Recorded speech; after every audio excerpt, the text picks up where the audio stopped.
বিসমিল্লাহ। প্রথম প্রশ্ন, আমার বিবাহিত স্ত্রীর সাথে বিয়ের আগে অবৈধ সম্পর্ক ছিল, এখন আল্লাহর কাছে কিভাবে ক্ষমা চাইব?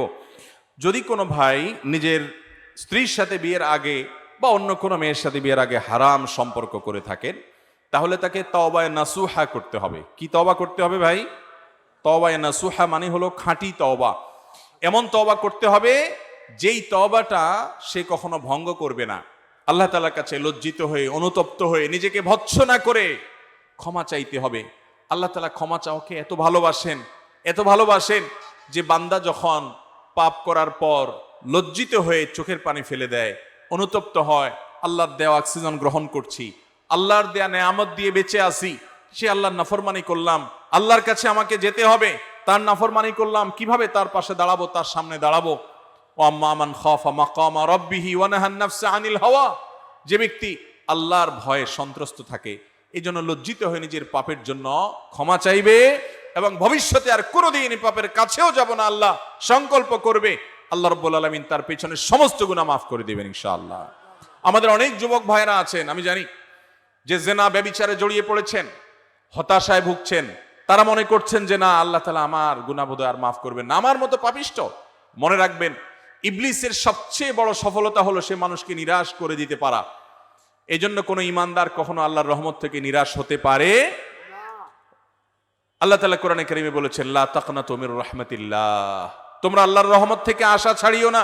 ইন্নাল্লাহা ইয়াগফিরুয যুনুবা জামিআ, আল্লাহ তাআলা সমস্ত অপরাধ মাফ করবেন। শর্ত একটাই, তওবা করে ফিরে আসতে হবে খাঁটি অন্তরে। যখন আর কখনো করব না সংকল্প করে ফিরে আসবেন আর পেছনের কর্মের জন্য মাফ চাইবেন, আল্লাহ রাব্বুল আলামিন পেছনের সমস্ত গুনাহ মাফ করবেন, জেনার অপরাধও মাফ করবেন ইনশাআল্লাহ। ভাইরা আমার, আমাদের রব বড় রহিম, বড় ওয়াদুদ, বড় লতিফ। তিনি আমাদের সবাইকে ক্ষমা করবেন, তিনি রউফ। অতএব তার কাছে ক্ষমা চাওয়ার মতো চাইতে হবে, নিজেকে ভৎসনা করতে হবে, লজ্জিত হতে হবে, অনুতপ্ত হতে হবে এবং ভবিষ্যতে আর সে পথ কোনোদিন মাড়ানো যাবে না। এই সংকল্প যদি করেন, আপনি নিশ্চিন্ত থাকতে পারেন, আল্লাহর উপরে ভরসা করতে পারেন। তওবা যদি করার মতো করেন, শরায়েত পূরণ করেন, ইনশাআল্লাহ আল্লাহ তাআলা আপনাকে মাফ করে দিবেন। আপনি গুনাহ করার পর যদি আশাহত হয়ে যান, তখন আপনার দ্বারা আর তওবা নসিব হবে না। শয়তান অনেক যুবক ভাইদেরকে এই কথা বলে, তুই যত জেনা করছস, যত খারাপ কাজ করছস, আল্লাহ তোরে বোধহয় মাফ করবে না। তো মাফ যখন করবে না, চলো কিভাবে? গত পরশুদিন মদিনা এয়ারপোর্টে এক ভাই আমাকে প্রশ্ন পাঠালেন, বললেন, ভাই, একটা হাদিসে শুনলাম যে এতবার মদ পান করলে বা ওইটা মাফ করলে আল্লাহ তাআলা মাফ করবেন না। তো আমি এটা শুনে এরপরে কাজটা আবার করা শুরু করছি। মাঝে ছেড়ে দিছিলাম যে আল্লাহ জন মাফই করবেন না, আর কি করার আছে, কিন্তু পরক্ষণে আবার ঈমান আছে ভিতরে, ভয় কাজ করছে যে আমি আসলে কোথায় যাচ্ছি। ভাইরা আমার, তো এই সমস্ত নৈরাশ্য বা আশাহত হওয়া, আশা ছেড়ে দেওয়া, এটা ঈমানদারকে সাজে না।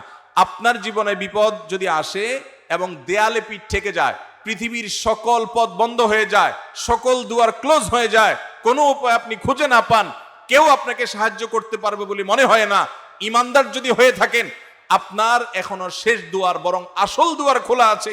আহকামুল হাকিমিনের কাছে হাত তোলেন, চোখের পানি ফেলেন, সিজদায় পড়ে যান। কারণ আসমানের রাস্তা জমিনে, মাথা লুটিয়ে দেন জমিনে, আল্লাহর সাথে কেঁদে কেঁদে বলেন, দুনিয়ার কোন শক্তি যেটা পারবে না, আল্লাহ রাব্বুল আলামিন সেটা পারবেন। ফাআলুল লিমা ইয়াশা। এজন্য ঈমানদার কখনো নিরাশ হতে পারে। পেছনের সমস্ত অপরাধের জন্য মাফ চাইতে হবে। ভাইরা আমার, আমাদের রব আমাদের প্রতি অনেক দয়ালু, বিধায় তিনি মাফ করবেন। শর্ত হলো মাফ চাওয়ার মতো চাইতে হবে। তওবা করব তো ইনশাআল্লাহ।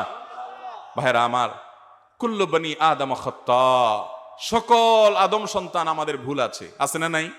কেউ ফেরেশতা আছি আমরা, আমি, আপনি, আমরা কেউ ফেরেশতা। আমাদের সবার দ্বারা ভুল কম হোক বেশি হোক হয়। ওয়া খায়রুল খাত্তাইন আত-তাওয়াবুন, এই পাপিষ্ঠদের মজলিসে, মাহফিলে আল্লাহর কাছে সবচেয়ে উত্তম এবং শ্রেষ্ঠ ভালো মানুষ হলো তারা যারা পাপের পর ভাই তওবা করে ফিরে আসে, চোখের পানি ফেলে, অনুতপ্ত হয়ে, লজ্জিত হয়ে নিজে নিজে ভৎসনা করে, নিজেকে নিজে শাসন করে। আমি আল্লাহর নিমক হারামি করেছি, আল্লাহর অক্সিজেন ভোগ করছি, আল্লাহর নেয়ামত ভোগ করছি, কত মানুষ হাসপাতালে বেডে কাতরাচ্ছে, কত মানুষ কত বিপদে আছে, আমি এরপরও আল্লাহর এত নেয়ামত ভোগ করে নাফরমানি করেছি। এই বসা থেকে উঠার ক্ষমতা আমার নেই, বাসা পর্যন্ত যাওয়ার ক্ষমতা আমার নেই, এর মধ্যে অনেক কিছু হয়ে যেতে পারে। প্রতি সেকেন্ডে আল্লাহ রাব্বুল আলামিনের মোরাকাবায় আছি, তার তত্ত্বাবধানে আছি, তার বিপদ থেকে আমাকে তিনি মুক্ত রেখেছেন। এত নেয়ামত ভোগ করার পর আমি নিমক হারাম, আমার রবের কথার বাইরে আমি চলছি, নিমক হারামি করছি, আমি সেজন্য নিজেকে ভৎসনা করব এবং নিজেকে শাসন করব যে আমার দ্বারা এই অপরাধ কেন হয়েছে, এর শাস্তি স্বরূপ আমি আর অমুক অপরাধের দ্বারে কাছেও যাবে না, এর শাস্তি স্বরূপ আমি এখন থেকেই ভালো কাজটা শুরু করব, ওইটা শুরু করব। এরকম যখন আপনি নিজেকে নিজে শাসন করবেন, আল্লাহ রাব্বুল আলামিন আপনার পেছনের গুনাহ শুধু মাফ করবেন না, ওই গুনাহ মাফ করে সওয়াব দিয়ে পরিপূর্ণ করবেন ইনশাআল্লাহ। ভাইরা আমার, এই জন্য জেনা হয়ে গেছে, আপনি এখন আল্লাহর কাছে কথা দেন, আল্লাহ জেনা যেহেতু হয়ে গেছে, আমি নিজে যেহেতু অন্যায় করে ফেলেছি, আমি নিজের প্রতি নিজে একটা শাস্তি আরোপ করছি, আমি আর এই দু চোখ দিয়ে কখনো হারাম অপাত্র বেগানা নারী ফেসবুকে ইউটিউবে বাহিরে কোথাও আমি দেখব না। আল্লাহ প্রয়োজনে আমি স্মার্টফোন ত্যাগ করে ফেলবো। আজকে এক বোন, একটু আগেই এই ময়মনসিংহের একজন বোন, অনেক ভালো অবস্থানে থাকা একজন বোন, আমাদের আলোচনা আমরা বলছিলাম যে কিছু সময়ের জন্য স্মার্টফোন ত্যাগ করে বাটন ফোনে চলে আসেন নিজেকে অন্যায় এবং হারামের অভ্যাস থেকে সরানোর জন্য। তিনি বলছেন যে তিনি অনেক বিত্তশালী মানুষ, বলছেন যে আমি বাটন ফোন ব্যবহার করি, আমার কোনো স্মার্টফোন নাই, এটা আল্লাহর জন্য ত্যাগ। তো আপনি নিজেকে যেরকম শাসন করে অন্যায় থেকে সরে আসার জন্য এক দুটা স্টেপ নেন, পদক্ষেপ নেন এবং দেখান মালিক আপনি দেখেন আমি আমার এই খারাপ বন্ধুগুলোর সাথে চলা ছেড়ে দিয়েছি, আল্লাহ শুধু আপনাকে খুশি করবার জন্য, আমার দ্বারা অন্যায় হয়ে গেছে এদের কারণে, আমি এদের সাথে সম্পর্ক ছিন্ন করেছি আপনাকে খুশি করবার জন্য। মান আহাব্বা লিল্লাহ ওয়া আবগাদা লিল্লাহ ওয়া আতা লিল্লাহ ওয়া মানা লিল্লাহ ফাকাদ ইসতাকমালাল ঈমান। যে কাউকে কিছু দেয় আল্লাহর জন্য, দেওয়া বন্ধ করে দেয় আল্লাহর জন্য, কাউকে ভালোবাসে আল্লাহর জন্য, কিছু বন্ধু কিছু ফ্রেন্ডকে ব্লক লিস্টে ফেলে দেয় আল্লাহর জন্য, কারণ ওরা আল্লাহর পথে যেতে বাধা হয়, তাদের সাথে চললে আল্লাহর পথে চলা যায় না। তো এই হিম্মত যেই যুবক করতে পারে, এই যুবক আল্লাহর জমিনে সবচেয়ে বড় আল্লাহওয়ালা নেককার মানুষ। ডক্টর খন্দকার আব্দুল্লাহ জাহাঙ্গীর রাহমাহুল্লাহ বলতেন যে আমার মতো দাড়ি পাকা বুড়ো তাহাজ্জুদ পড়ে যে পরিমাণ সওয়াব পাবো, তোমরা যুবকরা শুধু 5 ওয়াক্ত নামাজ পড়লে তার চেয়ে বেশি সওয়াব পাবো। চেষ্টা করবো না ইনশাআল্লাহ? মালিককে খুশি করবেন না ইনশাআল্লাহ? যুবক ভাইরা আমার, আল্লাহর নির্দেশে বাইরে সুখ নাই, শান্তি নাই, কোনো প্রকার তৃপ্তি নাই। আপনি যদি তৃপ্তি চান আল্লাহর গোলামি করেন, আল্লাহর গোলামিতে যে শান্তি এটা আর কোথাও নাই। আল্লাহ তাআলা আমাদের সবাইকে আল্লাহর গোলামির শান্তি পাওয়ার তৌফিক দান করুন। পাপাচার অপরাধ হয়ে গেলে নিরাশ হওয়া নয়, তওবা করব খাঁটি অন্তরে, আর কখনো সে পথ মাড়াবো না। যদিও কখনো মাড়ানো হয়ে যায়, সাথে সাথে আরো জোরে সোরে ভর্ৎসনা করবো যে আমি আবার নিমুখারামি করেছি। এইভাবে তওবা যদি ভেঙে যায়, সাথে সাথে রিনিউ করে ফেলতে হবে। আশা ছাড়া যাবে না যে বারবার ভাঙা যাচ্ছে, আমি কি করব না, আপনি বারবার তওবা করেন। আগের তওবার চাইতে পরের তওবা যেন স্ট্রং হয় সে চেষ্টা করেন। আল্লাহর গুণবাচক নাম হলো তাওয়াব। তাওয়াব আর তায়েবের মধ্যে পার্থক্য আছে ভাই। তাওয়াব মানে হলো বারবার রিপিটেডলি যিনি বান্দার তওবা কবুল করেন। অতএব আপনি নিরাশ হবেন না, হতাশ হবেন না। আল্লাহর কাছে তওবা করব তো ইনশাআল্লাহ। এই মজলিসে বসে মনে মনে একটা অপরাধ থেকে অন্তত তওবা করেন। আমি ফেসবুকে হারাম জিনিস আর দেখবো না, হারাম গান বাজনা হারাম জিনিস আমি আর শুনবো না, খারাপ বন্ধুর সাথে আর চলবো না, আমি অমুক পথে আর যাব না, আমি ধূমপান ছেড়ে দেব, আমি অমুক কাজটা ছেড়ে দিব। একটা অন্তত অপরাধ ছেড়ে দেওয়ার তওবা করেন, চেষ্টা করবেন না ইনশাআল্লাহ? আল্লাহ তাআলা আপনাকে আমাকে আমাদের সবাইকে আমল করার তৌফিক দান করুন। এরপরে প্রশ্ন হলো, আপনার কাছে জানার বিষয় হলো মুসলমান শব্দটি কোন নবীর আমল হতে প্রচলিত হয়? মুসলমান এটা ফার্সি শব্দ, এটার মূল শব্দ হলো মুসলিম। আল্লাহ তাআলা কোরআনে কারিমে ইব্রাহিম আলাইহিস সালাম সম্পর্কে আলোকপাত করতে গিয়ে বলেছেন মিল্লাতা আবিকুম ইব্রাহিম। আল্লাহ রাব্বুল আলামিন বলেছেন যে তোমাদের বাবা ইব্রাহিম আলাইহিস সালামের মিল্লাত, তার দ্বীন, তার আদর্শ, তার চেতনা, এটাই তোমাদের চেতনা। হুয়া সাম্মাকুমুল মুসলিমিন, তিনি তোমাদেরকে মুসলিম নামে নামকরণ করেছেন। এখানে তিনি বলতে অনেক মুফাসসিরদের মত হলো ইব্রাহিম আলাইহিস সালাম, আবার অনেক এরপরে মিন ক্বাবলু আল্লাহ বলেছেন, আবার অনেক মুফাসসিরদের মত হলো এখানে আল্লাহ তাআলা স্বয়ং নিজের দিকে ইঙ্গিত করে বলেছেন যে তিনি অর্থাৎ আল্লাহ স্বয়ং তোমাদেরকে মুসলিম এই নামে নামকরণ করেছেন। সকল নবীর উম্মতরাই যারা নবীর আনুগত্য করেছে তারা আল্লাহর কাছে সমর্পণ করেছে নিজেকে, আত্মসমর্পণকারীকেই মুসলিম বলা হয়। আত্মসমর্পণ করা ছাড়া কেউ ইমানদার বা মুসলিম হতে পারে? ইসলাম এটার মানেই হলো গর্দান নেহাদান বতাআত, মানে হলো আনুগত্যের জন্য সারেন্ডার করা আল্লাহর কাছে। দুনিয়ার মানুষের গোলামি করলে মনের ভিতরে সংকীর্ণতা হয়, কষ্ট লাগে যে এই লোকটার অধীনে আমি থাকছি, কিন্তু আহকামুল হাকিমিনের গোলামিতে স্বাদ আছে ভাই। এই স্বাদ যারা উপলব্ধি করতে না পারছে তাদের চেয়ে কপাল পড়া আর কেউ নাই। আল্লাহর গোলামি করবো ইনশাআল্লাহ, আল্লাহর জন্য ইবাদত নিবেদন করব, যৌবনকালের জন্য বেশ সময়। অতএব মুসলিম এই শব্দটি আজকে নয়, বরং অনেক আগে থেকেই আসছে। এই আয়াত থেকে বোঝা যাচ্ছে যে আমাদেরকে নামকরণ করেছেন ইব্রাহিম আলাইহিস সালাম, অথবা অন্য তাফসীর অনুযায়ী স্বয়ং আল্লাহ রাব্বুল আলামিন। আল্লাহু আ'লাম বিসওয়াব। আপনার কাছে আমি জানতে চাই, সূরা ফাতিহায় আমিন শব্দটি না থাকার পরেও কেন আমরা আমিন বলা নিয়ে বাড়াবাড়ি করি? আমিন শব্দটি কিভাবে সংযোজিত হলো? আমিন শব্দটি সূরা ফাতিহার মধ্যে নাই। সূরা ফাতিহার আয়াত কয়টা ভাই? 7টা আয়াত। এই 7টা আয়াতের মধ্যে আমিন নাই। সুন্দর প্রশ্ন। তো সূরা ফাতিহার মধ্যে আমিন নাই, সেখানে এটার পরে আমিন নিয়ে আমরা আবার মারামারি করি কেন? যৌক্তিক প্রশ্ন। আর দ্বিতীয় প্রশ্ন হলো যে এই আমিন কে যুক্ত করলো? কোরআনে নাই, তাহলে কোত্থেকে আসলো? ভাইরা আমার, এই আমিন যুক্ত করেছেন স্বয়ং নবী করিম সাল্লাল্লাহু আলাইহি ওয়াসাল্লাম। তিনি বলেছেন, মানুষ যখন সূরা ফাতিহা পড়ে, বিশেষ করে জামাতে ইমাম গায়রিল মাগদুবি আলাইহিম ওয়ালাদ-দাল্লিন সূরা ফাতিহা পড়ে যখন শেষ করে, যে ব্যক্তি ইমামের এই সূরা ফাতিহা শেষ করা শুনে, সূরা ফাতিহার শেষে অনেকগুলো দোয়া আছে আল্লাহর কাছে, আমরা অনেকে জানি না, না জেনে পড়ি। আল্লাহ আমাকে সঠিক পথে পরিচালিত করেন। কত যুবক, কত মানুষ ভুল পথে গিয়ে জাহান্নামে চলে যাবে, আমি যেন সঠিক ট্র্যাকে জান্নাতের পথে রুটে থাকতে পারি। দোয়া আছে। এই দোয়া ইমাম করার পর মুক্তাদিরা যারা আমিন বলে, এবং যাদের আমিন ফেরেশতারা ওই সময় আমিন বলে, সে আমিনের সাথে মিলে যাবে, আল্লাহ রাব্বুল আলামিন তাদেরকে মাফ করবেন। ভাইরা আমার, তাদের জন্য পুরস্কার রয়েছে, সুসংবাদ রয়েছে। এই জন্য এই সূরা ফাতিহার পরে আমিন বলার কথা স্বয়ং কে বলেছেন? রাসূল করিম সাল্লাল্লাহু আলাইহি ওয়াসাল্লাম। এটা কোরআনের অংশ না, কিন্তু সূরা ফাতিহার পরে আমিন বলা সুন্নাহ। সূরা ফাতিহার পরে আমিন বলা কি ভাই? সুন্নাত। এখন জোরে বলবো নাকি আস্তে বলবো? উভয় রকমের হাদিস আছে ওয়াইল ইবনে হুজর রাদিয়াল্লাহু তাআলা আনহু থেকে। এটা নিয়ে গন্ডগোল করার কথা হাদিসে নাই। হাদিসে দুই রকমের কথাই আছে, এবং দুই রকমের কথাই উলামায়ে কেরাম নিজ নিজ গবেষণার দলিল হিসেবে পেশ করে থাকেন। এই গবেষণাগত মত পার্থক্য নিয়ে মারামারি করা, ঝগড়াঝাটি করা কোন অবস্থাতে জায়েজ নাই। আল্লাহ আমাদেরকে বুঝার তৌফিক দান করুন। এরপরে প্রশ্ন হলো, আমি বিভিন্ন পাপ কাজ থেকে বিরত থাকতে চাই, কিভাবে বিরত থাকব? যুবকের প্রশ্ন শেষে লেখা আছে। আমি বিভিন্ন জায়গায় গেলে এই প্রশ্নগুলো পাই। এই প্রশ্নগুলো পেলে আমি অনেক আপ্লুত হই।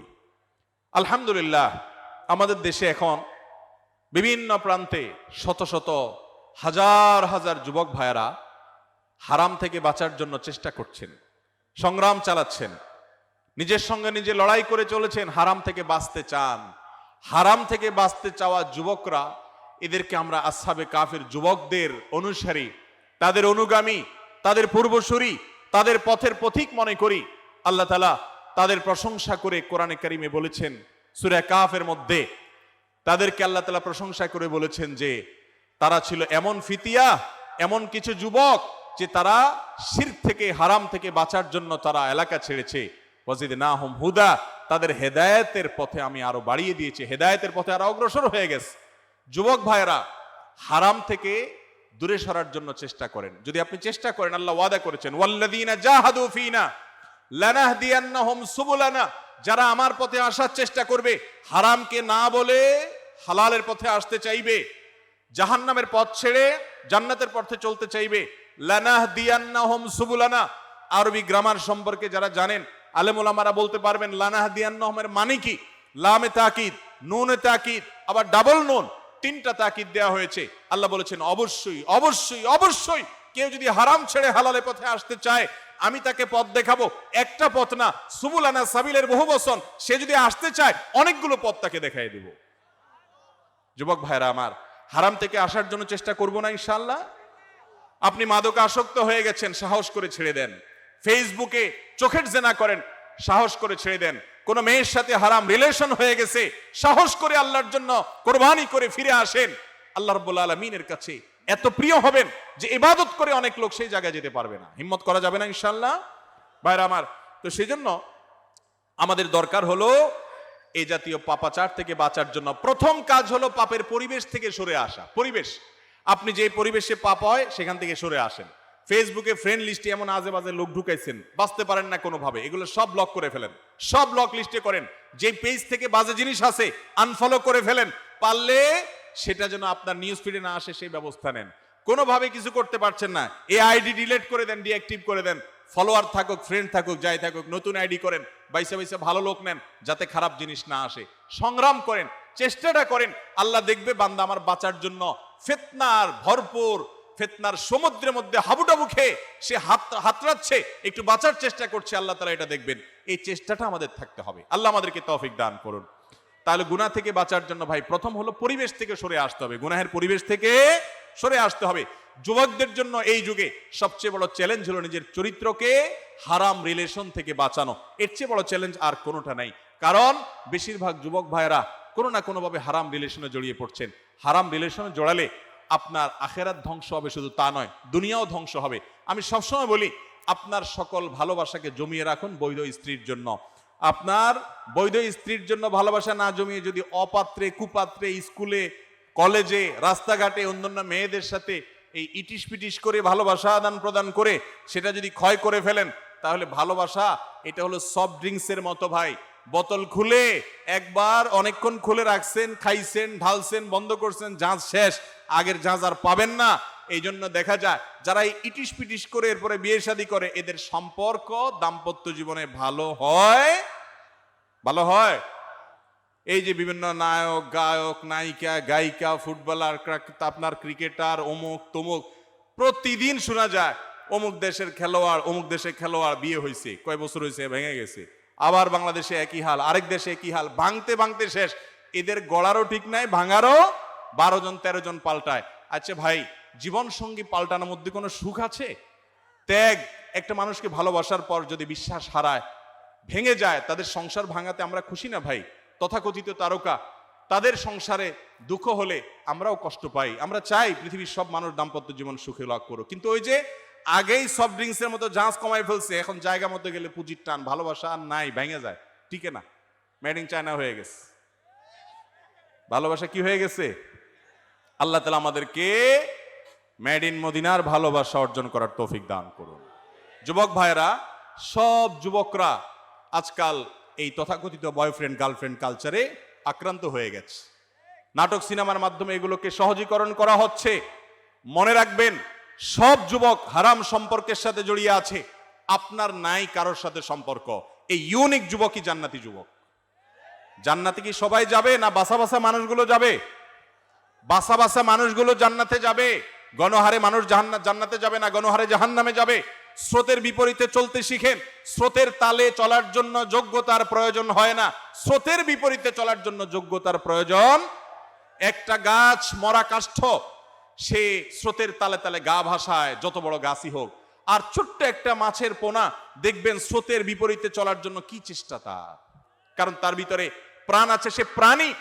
প্রাণী হওয়ার কারণে সে চেষ্টা করছে। গাছের মধ্যে এক ধরনের প্রাণ আছে, কিন্তু সে প্রাণী নয়, তার সেই ইচ্ছা শক্তি নাই, যার কারণে সে স্রোতের তালে তালে গা ভাসায়। অতএব যুবকরা স্রোতের বিপরীতে চলা শিখবো তো ইনশাআল্লাহ। যাদের হারাম সম্পর্ক আছে না করবো তো ইনশাআল্লাহ। আজকে এই মজলিস থেকে তওবা করব যে আল্লাহ আমি হারাম থেকে সরে আসলাম, তওবা করে আমি নতুন জীবন গড়ার সংকল্প করলাম। যেটুকু ক্ষতি হয়েছে, জাহাজ যা কমছে, আল্লাহ তাআলা ওই জাহাজ আবার ফেরত দেবেন ইনশাআল্লাহ। সফট ড্রিঙ্কসের জাহাজ ফেরত পাবেন না, কিন্তু এটা হারাম থেকে সরে আসলে অবশ্যই ফেরত পাবেন ইনশাআল্লাহ। আল্লাহ আমাদেরকে তৌফিক দান করুন। নামাজে একই রাকাতে সূরা ফাতিহা পড়ার পর 3 বার সূরা ইখলাস পড়া যাবে কিনা? খুবই দরকারি একটা প্রশ্ন।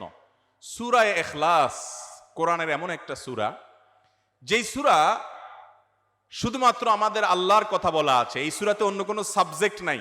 এই সূরায় শুধু কার আলোচনা আছে? এরকম আরেকটা সূরা কোরআনে নাই যে সূরার শুরু থেকে শেষ পর্যন্ত শুধু আল্লাহর গুণগান আছে, আল্লাহর বৈশিষ্ট্যের কথা আছে, আল্লাহর একত্ববাদের কথা আছে, অন্য কোনো সাবজেক্টই নেই। এটা সাবজেক্টই শুধু আল্লাহ তাআলা। এই জন্য এক সাহাবী এই সূরাকে খুব ভালোবাসতেন। তিনি মানুষের ইমামতি করতে গিয়ে সূরা ফাতিহার পরে অন্য যা পড়েন না পড়েন, সাথে সূরা ইখলাস অবশ্যই পড়তেন। 2 জন সাহাবীর জীবনে এরকম ঘটনা পাওয়া যায়। একজন সম্ভবত মসজিদে কুবার বা এরকম কোন মসজিদের ইমাম ছিলেন, আরেকজন জিহাদের ময়দানে এই কাজ করতেন। সাহাবীরা এসে বলছেন, ইয়া রাসূলুল্লাহ, উনি নামাজ পড়াইলে অনেক লম্বা সময় ধরে সালাত আদায় করে, আমাদের কষ্ট হয়ে যায়। নবীজি ডেকে বলছেন, তুমি কেন এই কাজ করো? বললেন, ইয়া রাসূলুল্লাহ, সূরা ইখলাস, এখানে আমাদের রবের কথা বলা হয়েছে, আমার রবের পরিচয়ের উল্লেখ দেওয়া হয়েছে, এটা নামই সূরা ইখলাস, তাওহীদকে খালেজ করার সূরা, শিরক মুক্তির সূরা, আমার রবের গুণের সূরা, এখানে অন্য কারোর ইস্যু নাই, শুধু আমার আল্লাহর কথা বলা আছে। এই জন্য সূরার মর্মটা, এর অর্থটা আমাকে খুব স্পর্শ করে, আমার খুব ভালো লাগে। এই জন্য সূরা ফাতিহার পরে অন্য যা পড়ি না পড়ি, অতিরিক্ত সূরা হিসাবে, সূরা মিলানোর অংশ হিসাবে সূরা ফাতিহাটা আমি অবশ্যই পড়ি। নবী করিম সাল্লাল্লাহু আলাইহি সাল্লাম বলেছেন, এই সূরার ভালোবাসায় তোমাকে জান্নাতে নিয়ে যাবে। এই জন্য ভাই দেখবেন, সকাল সন্ধ্যায় সূরা ইখলাস, সূরা ফালাক, সূরা নাস তিনবার, সকাল সন্ধ্যার পাশাপাশি ৫ ওয়াক্ত সালাতের পরে একবার, রাতের শোয়ার সময় আবার তিনবার, মানে সূরা ইখলাস এতবার পড়ার আল্লাহ তাআলা ওজিফা করে দিয়েছেন। আমরাও সূরা ফাতিহা সবচেয়ে বেশি পছন্দ করি।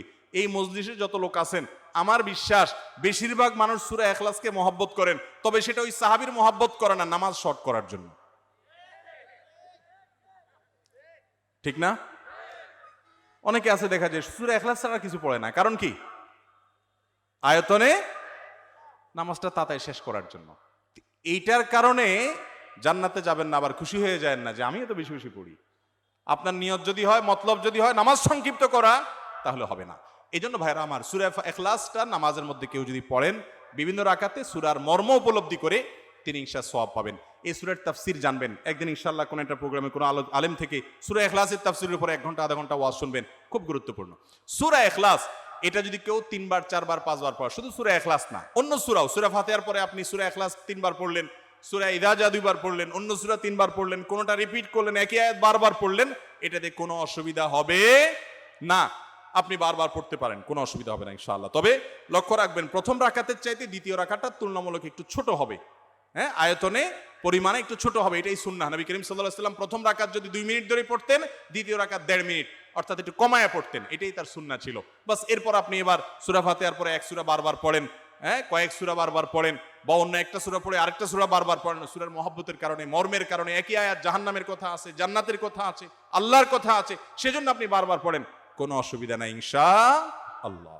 এরপরে প্রশ্ন হলো, যে সকল ছেলে মেয়ের স্কুল কলেজ ভার্সিটিতে লেখাপড়ার নামে ক্লাস শেষ করে অথবা ক্লাস ফাঁকি দিয়ে পার্কে রেস্টুরেন্টে গুনাহের কাজ করে, সুযোগ পেলে জেনা ব্যভিচার করছে, তাদের জেনার জন্য কি তাদের বাবা মার কোনো গুনাহ হবে?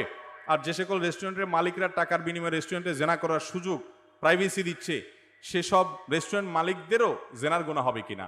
অবশ্যই ভাই, তাদেরকেও জেনার গুনাহ বহন করতে হবে।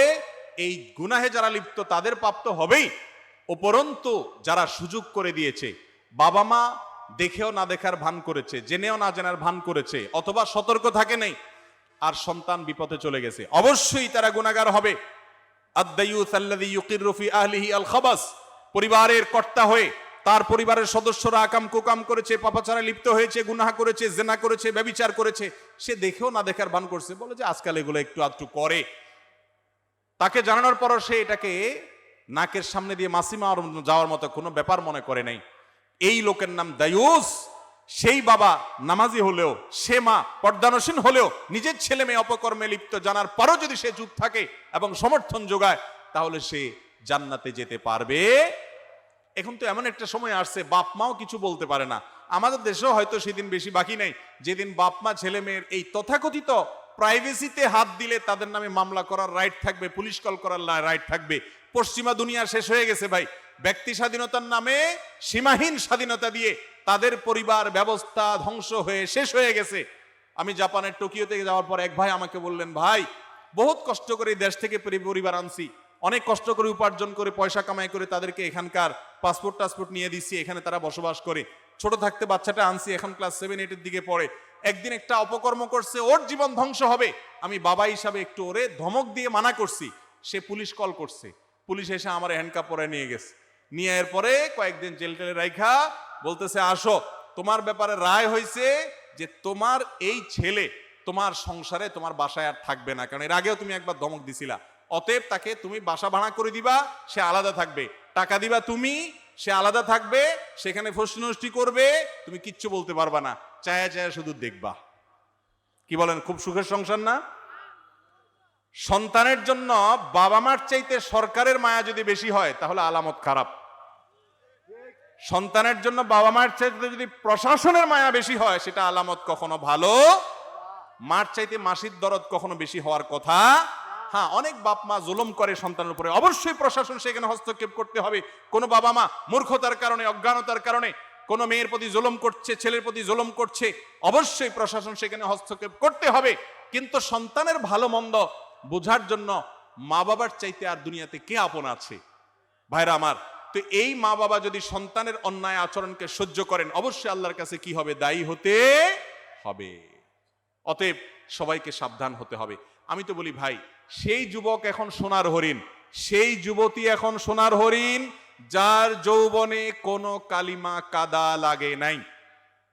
বুক ফুলিয়ে, বুক উঁচু করে, টান টান করে আল্লাহকে সাক্ষী রেখে বলতে পারবে, কোন মেয়েলি অপকর্মের সাথে আমি কখনো জড়াই নাই, ইনবক্সে কোনো চ্যাট, আজে বাজে কোনো আলাপ সালাপে জড়াই নাই। এরকম ছেলে মেয়ে পাওয়া এখন সোনার হরিণ হয়ে গেছে। আল্লাহ তাআলা আমাদের যুবক ভাইদের চরিত্রগুলোকে হেফাজত থাকে রাখার তৌফিক দান করুন। কিয়ামতের ময়দানে 7 শ্রেণীর মানুষ যে আরশের নিচে ছায়া পাবে, এর ভিতরে বেশিরভাগ যুবকদের আইটেম বেশি, যে জেনার অফার পাওয়ার পরেও হারাম রিলেশন করার জন্য গার্লফ্রেন্ডের অফার পেয়েছে, বয়ফ্রেন্ডের অফার পেয়েছে, এরপরে সে বলেছে ইন্নী আখাফুল্লাহ। তোমার মতো এই জেনার করার মতো উপযুক্ত মানুষের অফার পাওয়ার পরও আমি আল্লাহর ভয়ে তোমাকে ডিনাই করলাম, অস্বীকার করলাম। এগুলোর জন্য বুকে বল লাগে ভাই। যারা ঢিলা ওরা চলে যায়, যারা ঢিলা তারা কি করে? ঢিলা বুঝেন? ডাক আসছে, চলে গেছে, কাইতে হয়ে গেছে, শেষ। আর যাদের মেরুদণ্ড আছে, বুকে বল আছে, তারা হারামকে না করতে পারে। এটার ইমানই শক্তি বলে, মেরুদণ্ড বলে। ডায়রিয়ার রোগীর মতো যারা ডাইরেক্ট হয়ে গেছে, যেখানে যে ডাকে সেখানে সে দৌড় দেয়, ফেল করে ভূতের মতো ফেসবুকেও মেয়ের দিকে চায় থাকে, অন্যদিকেও চায় থাকে, অনলাইনেও চায় থাকে, অফলাইনেও চায় থাকে। যেই যুবক নিজেকে সরাতে পারে, নিজের দৃষ্টিকে সংযত করতে পারে, সে হলো আসল যুবক। তার ভিতরে যৌবন আছে, মেরুদণ্ড আছে। আল্লাহ তাআলা আমাদের সেরকম হিম্মতওয়ালা যুবক হওয়ার তৌফিক দান করুন। চেষ্টা করব না ইনশাআল্লাহ। এরপর প্রশ্ন হলো, পূর্ব থেকেই বাংলাদেশে আলেমদের মধ্যে বিভেদ রয়েছে, তবে বর্তমানে তরুণ আলেমদের মধ্যে ঐক্যের একটা মানসিকতা তৈরি হয়েছে, যা ব্যাপকভাবে শুরু করেছিলেন আব্দুল্লাহ জাহাঙ্গীর রাহিমাহুল্লাহ। তো আলেমদের ঐক্যের ব্যাপারে আপনাদের কোনো বিশেষ কার্যক্রম আছে কিনা? আমাদের করণীয় কি? জাযাকাল্লাহু খাইর। ভাই, যিনি এটা লিখেছেন তাকে বলতে চাই, আমাদের করণীয় হলো যে, এই কথাটা আব্দুল্লাহ জাহাঙ্গীর রাহিমাহুল্লাহ বলে গেছেন যে উম্মাহকে এক করার মতো সেরকম ক্ষমতা পাওয়ার আমার হাতে নাই যে সবাইকে এক করে ফেলবো। আর সব মত ছেড়ে সবাই একমত চলে আসবে, এটা কোনোদিন সম্ভাবনা, দরকারও নাই। ওলামাদের মধ্যে ভিন্ন ভিন্ন মত থাকবে, এটাই স্বাভাবিক, এটা অস্বাভাবিক না। সাহাবীদের মধ্যে মতের ভিন্নতা ছিল।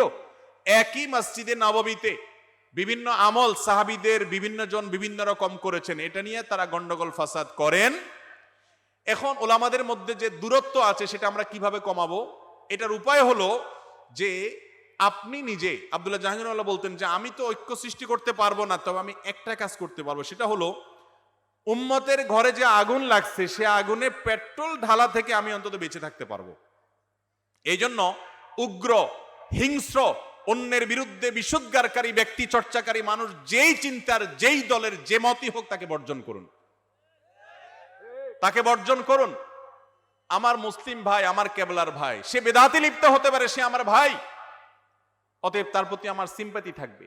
আমার মায়ের পেটের ভাই যদি মাদকে আসক্ত হয়ে রাস্তায় পড়ে থাকে, আমার দুঃখ হবে, আমার কষ্ট হবে, আমার বেদনা হবে, আমার বুক ফেটে যাবে, তাই বলে আমি শত্রুতার মানসিকতা তার প্রতি লালন করব না। আজকাল মুসলমানদের এক গ্রুপ আরেক গ্রুপের শত্রু মনে করে, ঠিক না ভাই? ঠিক।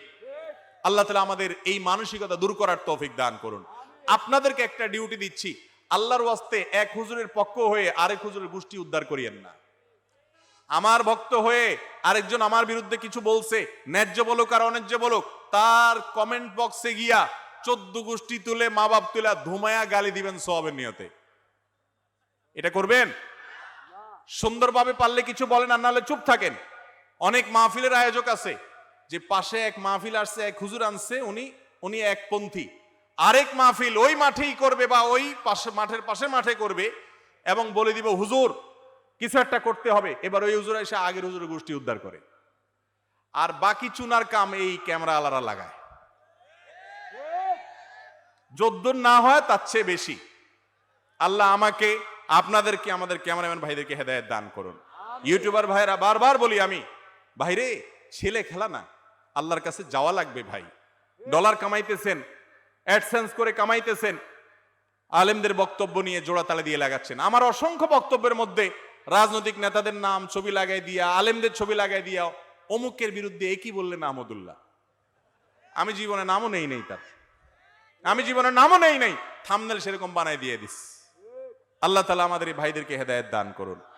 সস্তা কিছু ভিউর জন্য যদি এই কাম করেন, তো আমি পরামর্শ দিই, উম্মতের ঘরে আগুন লাগাইয়া আলেমদের মধ্যে বিভেদ সৃষ্টি করে কামানোর চাইতে রাস্তায় ডাকাতি করেন, চুরি নিয়ে ভালো হবে। গুনাহ একটু কম হবে, ভালো হবে না, গুনাহ একটু কম হবে। মুসলিম মিল্লাতের মধ্যে বিভেদ ধরানো এমন জঘন্য অপরাধ, নবী করিম সাল্লাল্লাহু আলাইহি ওয়াসাল্লাম বলেছেন, উকতুলুহু ওয়ালাউ কানা আইয়ান কানা আও কামা রাদু ফিল হাদিস। মুসলিম মিল্লাতের ভিতরে বিভেদ সৃষ্টি যারা করে, তাদের চরম শাস্তি মৃত্যুদণ্ডের, বিচারিকভাবে মৃত্যুদণ্ডের নির্দেশ নবী সাল্লাল্লাহু আলাইহি ওয়াসাল্লাম দিয়েছেন। অতএব ইউটিউবার ভাইরা এবং আপনারা যারা অডিয়েন্স ভাইরা আছেন, আপনি এক হুজুরের ভালোবাসেন, দোষ নাই, কিন্তু আরেক হুজুরের গোষ্ঠী উদ্ধার করে ফেসবুকে লেখালেখি করেন না ভাই, এটা আপনার দায়িত্ব না। আমরা হুজুররা আপনাদেরকে খেপাবো, আমার দলে আনবো, উনি ওনার দলে নিবে, এগুলো আমাদের বিজনেস, আপনাদের লাভ নাই। আপনি নিজের আমল কবরের জন্য চিন্তা করেন। যেই হুজুর যে ভালো কথা বলছে সেটা নেন, খারাপ কথা বলছে আল্লাহ বিবেক দিয়েছে সেটা ছাড়েন, পিছে লাগালাগি করিয়েন না। হুজুরদের নিজেদের কামড়া কামড়ি বা মত পার্থক্য, সব হুজুরে না, কিছু হুজুররা আছে সস্তা কামড়া কামড়ি করে, সেগুলোর কাঁচামাল আপনি হয়েন না। কথা কি বুঝাতে পারছি? তাহলে দেখবেন একসময় ঐক্যের একটা পরিবেশ তৈরি হবে। আমি প্রায় সময় বলি, 1 কেজি ব্যাং মাপা একটা পাল্লায় তুলে এটা যত কঠিন কাজ, ভিন্ন ভিন্ন মতের 5 জন হুজুরকে একই মঞ্চে হাসি মুখে বসাইতে পারা তার চেয়ে কঠিন কাজ। ব্যাং মাপা সোজা কাজ না, কঠিন কাজ। লাফালাফে পড়ে না, শুধু যত এক জায়গায় আনতে যাবেন সে আরো দূরে দূরে চলে যাবে, ঠিক না?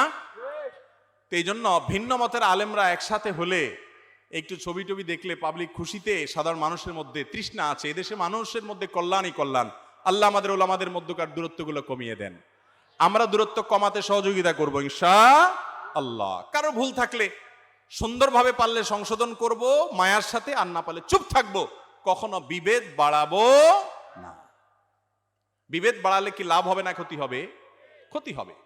এই জন্য আমাদেরকে ঐক্য প্রচেষ্টা অব্যাহত রাখতে হবে নিজের আচরণের মাধ্যমে, এবং দোয়াও করতে হবে। কাজের জন্য কি নামাজে জামাত মিস করা যাবে? কাজের জন্য জামাতে নামাজ মিস করা যাবে কিভাবে ভাই? জামাতে নামাজ পড়া ওয়াজিব। আপনার যেই কাজের কারণে নামাজ পড়তে পারেন না, প্রয়োজনে সেই কাজ ত্যাগ করে দিবেন। আমাদের অনেক প্রবাসী ভাইরা প্রশ্ন করে, ভাই এমন কোম্পানির ডিউটি করে জুমা ছুটি দেয় না, সারা বছর একই সিস্টেম। আমি বলি, আপনাকে যদি আমি একটা ডিউটি দিয়ে বলি যে শুধু নিঃশ্বাস আটকায় রাখতে হবে ডিউটির সময়, নিঃশ্বাস নেওয়া যাবে না, ছাড়া যাবে না, তোমাকে আমি এত লাখ টাকা বেতন দেব, আপনি করবেন? যদি নিঃশ্বাসই আটকা রাখলে তো মরে যাবো, আমি বেতন দিয়ে কি করবো? ইমানদারের কাছে নামাজটা সেরকম, যে টাকা কামাই পরে নামাজ যদি পড়তে পারি আলহামদুলিল্লাহ, না হলে কোম্পানি চেঞ্জ, চাকরি চেঞ্জ। আল্লাহ তাআলা আমাদের বোঝার তৌফিক দান করুন। ভাইরা আমার, নামাজ কেমন আমল জানেন? সকল আমলে শরীয়তে বিকল্প আছে, সকল আমলে। আপনি রোজা রাখতে পারছেন না, অসুস্থ, তাহলে কি ফাফিদিয়াতু তাআমু মিসকিন, ফিদিয়াতু তাআমু মিসকিন, সে মিসকিনকে খাদ্য দিবে। আপনি সফরে আছেন, কষ্ট হচ্ছে, রোজা রাখতে পারছেন না, অসুবিধা নেই, অন্য সময় রেখে দিলে হবে। আপনি যাকাত এই বছরটা আজকে এখন দিতে পারছেন না, 2 দিন পরে দিচ্ছেন, আদায় হয়ে যাবে। হজ এবছর ফরজ হয়েছে, 5 বছর পরে করছেন, যদিও দেরি করা অনুচিত, কিন্তু আদায় হয়ে যাবে। এভাবে সব আমলে বিকল্প আছে। ওযু করার মতো পানি নাই, তায়াম্মুম করলে হবে, তায়াম্মুমেরও ব্যবস্থা নাই, পানিরও ব্যবস্থা নাই, বিনা পবিত্রতায় পড়তে পারবেন। কেবলা দিকে ফিরে সালাত আদায় করা ফরজ, কেবলা চিনেন না, অনুমান করে পড়বেন, জিজ্ঞেস করে পড়বেন, তাতেও নামাজ আদায় হবে। কিন্তু নামাজের কোনো বিকল্প নাই। নামাজ যদি দাঁড়ায় পড়তে না পারেন, অসুস্থ, মাপ নাই, বসে পড়েন, তাও পারেন না, অসুস্থ, শুয়ে পড়েন, তাও পারেন না, ইশারায় পড়েন, আপনার শরীরে বস্ত্র নাই, কাপড় নাই, সতর ঢাকা ফরজ আদায় করার মতো ব্যবস্থা নাই, তবু আপনাকে পড়তে হবে, যেভাবে পারেন সেভাবে, প্রয়োজনে বসে বসে পড়বেন। কেবলা জানেন না, আন্দাজ করে পড়বেন, নামাজ মাফ নাই ভাই। যে নামাজ পড়ে না, ওমর রাদিয়াল্লাহু আনহু বলেছেন, লা হাজ্জা ফিল ইসলামি লিমান তারাকা সালাহ, যে ব্যক্তি নামাজ ত্যাগ করে ইসলামে তার কোনো হিস্সা নাই, তার কোনো অংশ নাই। কোরআনে আল্লাহ বলেছেন, ফাইন আকামুস সালাহ ফাইন তাবু ওয়া আকামুস সালাহ ওয়া আতাউজ যাকাত ফাইখওয়ানুকুম ফিদ্দিন, যদি অমুসলিমরা তওবা করে ফিরে আসে, নামাজ কায়েম করে, যাকাত দেয়, তাহলে তোমার ধর্মের ভাই। তার মানে যে নামাজ পড়ে না ইচ্ছাকৃত ঠান্ডা মাথায়, সে আমার ধর্মের ভাই হতে পারে। এই জন্য ফুকাহা ইকরামের অনেকে বলেছেন, ইচ্ছাকৃত ঠান্ডা মাথায় নামাজ ত্যাগ করলে কাফের হয়ে যায়। যদি ইমামে আজম আবু হানিফা রাহিমাহুল্লাহর মত হলো, আর অনেক ওলামাদের মত হলো যে নামাজ না পড়লে কি হবে, তার মধ্যে অপরাধ বোধ আছে, নামাজ পড়ে না সেজন্য সে লজ্জিত, সে পড়বে, সে নিয়ত আছে, নিজেকে ভৎসনা করে যে আমি নামাজ না পড়ে খারাপ কাজ করি, তাহলে এই ব্যক্তি কাফের হবে না, এবং এই মতটাই বিশুদ্ধ, এবং এই মতের কারণে আমরা বেঁচে গেছি। বাংলাদেশে অনেক মানুষ আছে নামাজ পড়ে না, বলে নামাজ না পড়লে কি হয়েছে, কি আছে, ইমান ঠিক আছে, নাম আতরালে গায়ের থেকে ময়লার গন্ধ। বুঝতে পারছেন? তো আপনি নামাজ না পড়লে ইমান ঠিক থাকে, এত বড় জোর গলা দাবি করতেছেন, এগুলো সব মূর্খতা এবং অজ্ঞানতা। এই জন্য ইসলামে নামাজের চাইতে গুরুত্বপূর্ণ, আপনি নামাজটা পড়েন, অন্য অপরাধ থেকে বাঁচার জন্য চেষ্টা করতে থাকেন, কিন্তু নামাজটা সবকিছুর আগে ধরেন, কারণ নামাজ সব অপরাধ থেকে বাঁচাবে ইনশাআল্লাহ। নামাজটাকে সুন্দর করতে হবে, আল্লাহ আমাদের তৌফিক দান করুন। এরপরে প্রশ্ন হলো, বর্তমানে আন্তর্জাতিক খেলাধুলা দেখা বা দল সাপোর্ট করা নিয়ে কিছু বলেন, ও পর্দার ব্যবস্থা না থাকলে বিয়ে করা যাবে কিনা, এটা আরেক প্রশ্ন। ভাই, এটা নিয়ে আমরা এর আগে বলে ফেলেছি আলহামদুলিল্লাহ। এই সমস্ত খেলাধুলা দেখা এটা অনর্থক কাজ, এটাতে দুনিয়ার কোনো ফায়দাও নাই, আখিরাতের কোনো ফায়দাও। দুনিয়ার ফায়দা আপনি বলবেন মজা লাগে, ভালো লাগে, তো মজা তো আরো অনেক কাজেই লাগে, মজা লাগলেই কি আপনি করবেন? এটা এমন কোন যৌক্তিক কাজ না যেটা একজন মুসলমান করতে পারে, একজন মুসলমান দেখতে পারে। আরব আজম পৃথিবীর প্রায় সকল, বিচ্ছিন্ন এক দুজন থাকতে পারে ভিন্ন মতের, প্রায় সকল উলামা একরাম একমত যে এই সমস্ত খেলাধুলা দেখা, এগুলার পেছনে পড়া এটা জায়েজ নাই। বিশেষ করে টেলিভিশনে যখন আপনি দেখবেন, তখন আপনি খেলার সাথে আরো অনেক কিছু দেখবেন, কি দেখবেন না, দেখতে বাধ্য কি বাধ্য না, এবং এগুলো আপনার মধ্যে নেশা তৈরি করে, নামাজের মনোযোগিতা নষ্ট করে, অমুসলিমদের প্রতি ভালোবাসা তৈরি করে, আরো বহু কারণ আছে যে কারণে এই খেলা দেখা জায়েজ নাই। ভাইরা আমার, সবাই দেখে, সারা দেশে মানুষ দেখে, তা আপনিও দেখবেন। জাহান্নামে তো যাবে গড়পড়তায়, জান্নাতে যাবে বাসা বাসা মানুষ, আপনি বাসা মানুষ হওয়ার চেষ্টা করেন, আল্লাহ আমাদের তৌফিক দান করুন। অনেকেই গোসলের পর পুনরায় অজু করে নামাজ আদায় করে থাকেন, গোসলের পর অজু করা যাবে কিনা? গোসল যদি সুন্নাহসম্মত উপায়ে করেন, তাহলে সেক্ষেত্রে গোসলের পরে আর কি লাগবে না, অজু লাগবে। গোসলের সুন্নাহসম্মত উপায় কি? ফরজ গোসল কিভাবে করবেন? ফরজ গোসল করবেন, তার পদ্ধতি হলো, প্রথম কাজ, শরীরে কাপড়ে যেই জায়গায় নাপাক লেগেছে ওই জায়গা আগে পানি দিয়ে ধুয়ে ফেলবেন। কাপড়ে থাকলে ডোলে কয়েক ডলা দিয়ে চিবা দিবেন, পাক হয়ে যাবে। শরীরে আছে, ধুয়ে ওইটাকে দূর করে ফেলবেন, আর দেখা যায় না, পাক হয়ে যাবে। এরপরে দুই হাতের কবজি ভালো করে ধোবেন, তিনবার কুলি করবেন, নাকে পানি দিবেন এবং মুখ ধোবেন হাতের কোণে পর্যন্ত, অর্থাৎ অজুর কাজগুলা করবেন, মাথা মাসায় করবেন। এই পর্যন্ত করছেন, শুধু পাও ধোয়া বাকি, বাস ওটা বাকি থাকবে। এরপর বিসমিল্লাহ পড়ে আপনার গোসল করা শুরু করেন, আপনার মাথায় পানি দেন, শাওয়ারের পানি নেন, পুকুরে ডুব দেন, এরপর আপনি গোসল করেন। গোসল শেষ, আসার সময় দুই পায়ের টাকনু পর্যন্ত ধুয়ে চলে আসেন, তাহলে গোসল প্লাস অজু একসঙ্গে হয়ে গেছে। এইরকম গোসলের পরে আর আলাদা অজু করার দরকার নাই। কথা কি বুঝাতে পারছি? গোসল করলে অজুর অঙ্গগুলো ধোয়া হয় কি হয় না? যেহেতু হয়, আপনি সুন্নাহসম্মত উপায়ে করলে আলাদা অজুর দরকার না। অনেকেই দেখবেন গোসল পরে আবার অজু করে, হ্যাঁ, অনেকে গোসল করতে গিয়ে গোসলের মাঝখানে পেশাব করে অথবা বায়ু নির্গত হয়, তখন তো সে আবার অজু করবেই। কিন্তু এটা যদি না হয়, তাহলে গোসল পরে আর আলাদা অজু করার দরকার নাই। অনেক মহিলারা, পুরুষরা আছেন, বরং বেশিরভাগ মহিলা পুরুষই আছে যে গোসল পরে আবার কি করে, অজু করে। এটা অর্থহীন কাজ, এটা দরকার নাই। গোসল সুন্নাত সম্মত উপায় যেভাবে বললাম, এভাবে বললে অজু গোসল একসাথে হয়ে যায়। মসজিদে শিশুদের সামনে নিয়ে দাঁড়ালে অনেকেই সরাসরি বাধা প্রদান করে বলেন নামাজ হবে না, অথচ খতিব সাহেব মিম্বরে বসে বয়ান করছেন, বাধা প্রদান করছেন না। মাসআলাটা আসলে কি? হুজুর বাধা দেন না, অনেক মুসল্লি বাধা দেন। এই প্রশ্ন খুব দরকারি প্রশ্ন। দেখবেন যে আগুনের চাইতে অনেক বেশি গরম, আগুনের চাইতে অনেক বেশি গরম না? হুজুর বাধা দেয় না, কিন্তু অনেক মুসল্লি আছে, উনি বড় হুজুর, বাচ্চারা ডিস্টার্ব করলে চিৎকার করে ওঠে। খুব ভালো করে শুনে রাখেন, মুসলমানদের মসজিদে ছোট বাচ্চাদের ডিস্টার্বকে সহ্য করতে হবে। মুসলমানদের মসজিদে ছোট বাচ্চাদের ডিস্টার্ব সহ্য করতে হবে, কারণ আজকের বাচ্চা আগামীর মুসল্লি, আজকের শিশু আগামী দিনের, তাকে মসজিদে আসার অভ্যাস করতে হবে কি হবে না? বিশেষ করে যখন বয়স 6-7 হয়ে যাবে, ভালো মন্দ বুঝতে শিখবে, তখন সে অবশ্যই বাবার সাথে মসজিদে আসবে, একটু আধটু ডিস্টার্ব করবে, দৌড়াদৌড়ি করবে। এই জন্য আল্লাহর ওয়াস্তে বাচ্চাকে ধমক দিবেন না। বেশি সীমালঙ্ঘন করলে বাচ্চার বাপকে, বড় ভাইকে, যার সাথে আসছে তাকে আলাদা করে ডেকে নিয়ে, বাচ্চার সামনে না। আমি একবার এক লোককে ধরছি, বাচ্চার সামনে বাচ্চার বাপরে 3-4 জন মিলে হামলে পড়ছে। হ্যাঁ, তুমি বাচ্চা নিয়ে মসজিদে আসছো। ওই বাচ্চা মনে করতেছে, আয় আরে আমার বাপ যে কত বড় অপরাধ করছে, এই ভুল আর জীবনে করা যাবে না, আর জীবনে করা যাবে না। ভাইরা আমার, এই মূর্খতার কারণে আমি তখন যে তাদেরকে বলেছি পিঠে হাত দিয়ে যে আপনারা যে কাজটা করলেন, এই লোকটার বাচ্চাকে তিনি সামলান নাই, লাগামহীনভাবে ছেড়ে দিয়েছেন, বেশি সীমা লঙ্ঘন করে ফেলছেন, চাইলে তিনি একটু কন্ট্রোল করার চেষ্টা করতে পারতেন, এটুকুও করেন নাই। আপনি তাকে আলাদা বুঝান যে ভাই মানুষের নামাজে মনোযোগ যেন নষ্ট না হয়, একটু চেষ্টা করবেন নিয়ন্ত্রণ করার, নিজের পাশে দাঁড় করাবেন।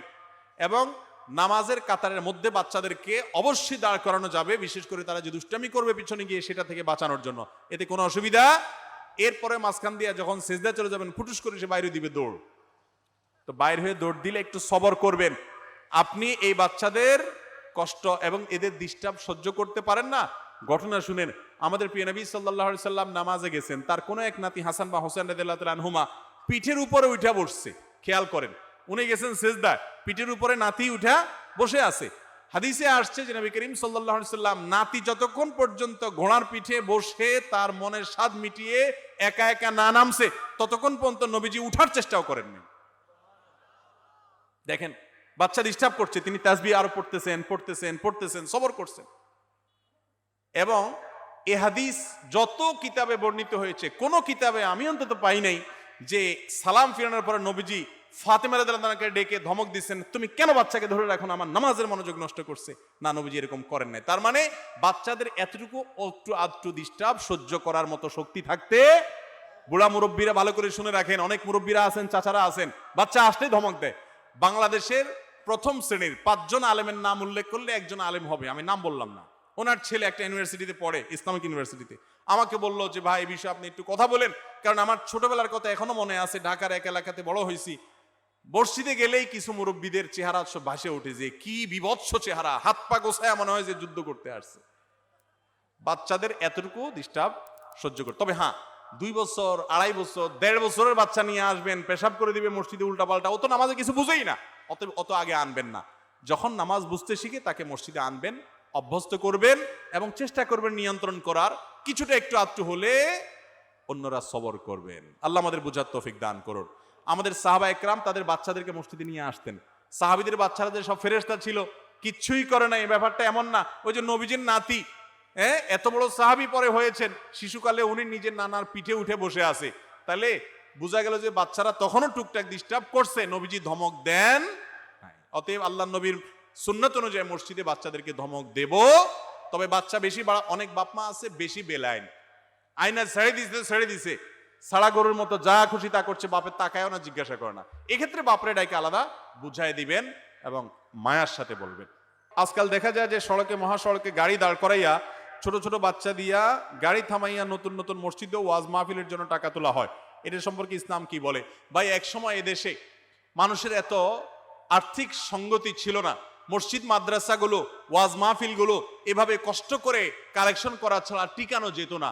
আলহামদুলিল্লাহ, এখন আল্লাহ তাআলা অনেক আহলে খায়ের, পয়সাওয়ালা মানুষ দিয়েছেন, মন দিয়েছেন, যে মসজিদের জন্য, মাদ্রাসার জন্য, ওয়াজ মাহফিলের জন্য হাজার হাজার লাখ লাখ টাকা তারা দান করে, অকাতরে দেয়। ওলামা একরাম একটু চেষ্টা করলেই সেগুলো কালেকশন করে তারা মসজিদ মাদ্রাসা চালাতে পারেন। রাস্তাঘাটে এখনকার প্রেক্ষাপটে, বাস্তবতায় অন্তত আপনি মাইক লাগিয়ে, অনেক এলাকা ফিতা টাঙ্গায়া, ফিতা ধরে 2 পাশে 2 জন দাঁড়ায়, যে গাড়ি আসলে ফিতা ধরে আটকাইছে, মানে আপনি জবরদস্তি দাঁড়ান, এবং এরপরে টাকা কালেকশন করা হয়। সেখানে ভিন্ন ধর্মের মানুষ থাকতে পারে, আপনি তাকে বাধ্য করছেন, বিরক্ত করছেন, সে ইসলামের প্রতি বিরক্ত হচ্ছে। এমনকি কোনো তাড়াহুড়াকারী কোনো ব্যক্তি, তার হয়তো জরুরি কোনো কাজ যাইতে হবে, আপনি তার গতি থামাচ্ছেন। এইভাবে বাধ্য করে, থামিয়ে, লজ্জায় ফেলে টাকা উপার্জন করে সেই টাকা দিয়ে ওয়াজ মাহফিল করবেন না। আমার ওয়াজ মাহফিলের দাওয়াত নিতে হলে ফর্ম ফিল আপ করতে হয়, সেখানে অনেকগুলো শর্ত দেওয়া আছে। এর ভিতরে একটা প্রশ্ন আছে যে মাহফিলের কালেকশন কিভাবে হয়, অর্থ কিভাবে সংগ্রহ করেন। যদি আমরা দেখি এই টাইপের কোনো কালেকশন হয়, আমরা সেই মাহফিলে যাই না। কারণ আমরা বলি, ভাই আপনাদের সঙ্গতি নাই, হাদিয়া কমায়া দেন, কিন্তু আল্লাহর হস্তে ইসলামকে এভাবে অপমানকর ভাবে মানুষের সামনে উপস্থাপন করবেন।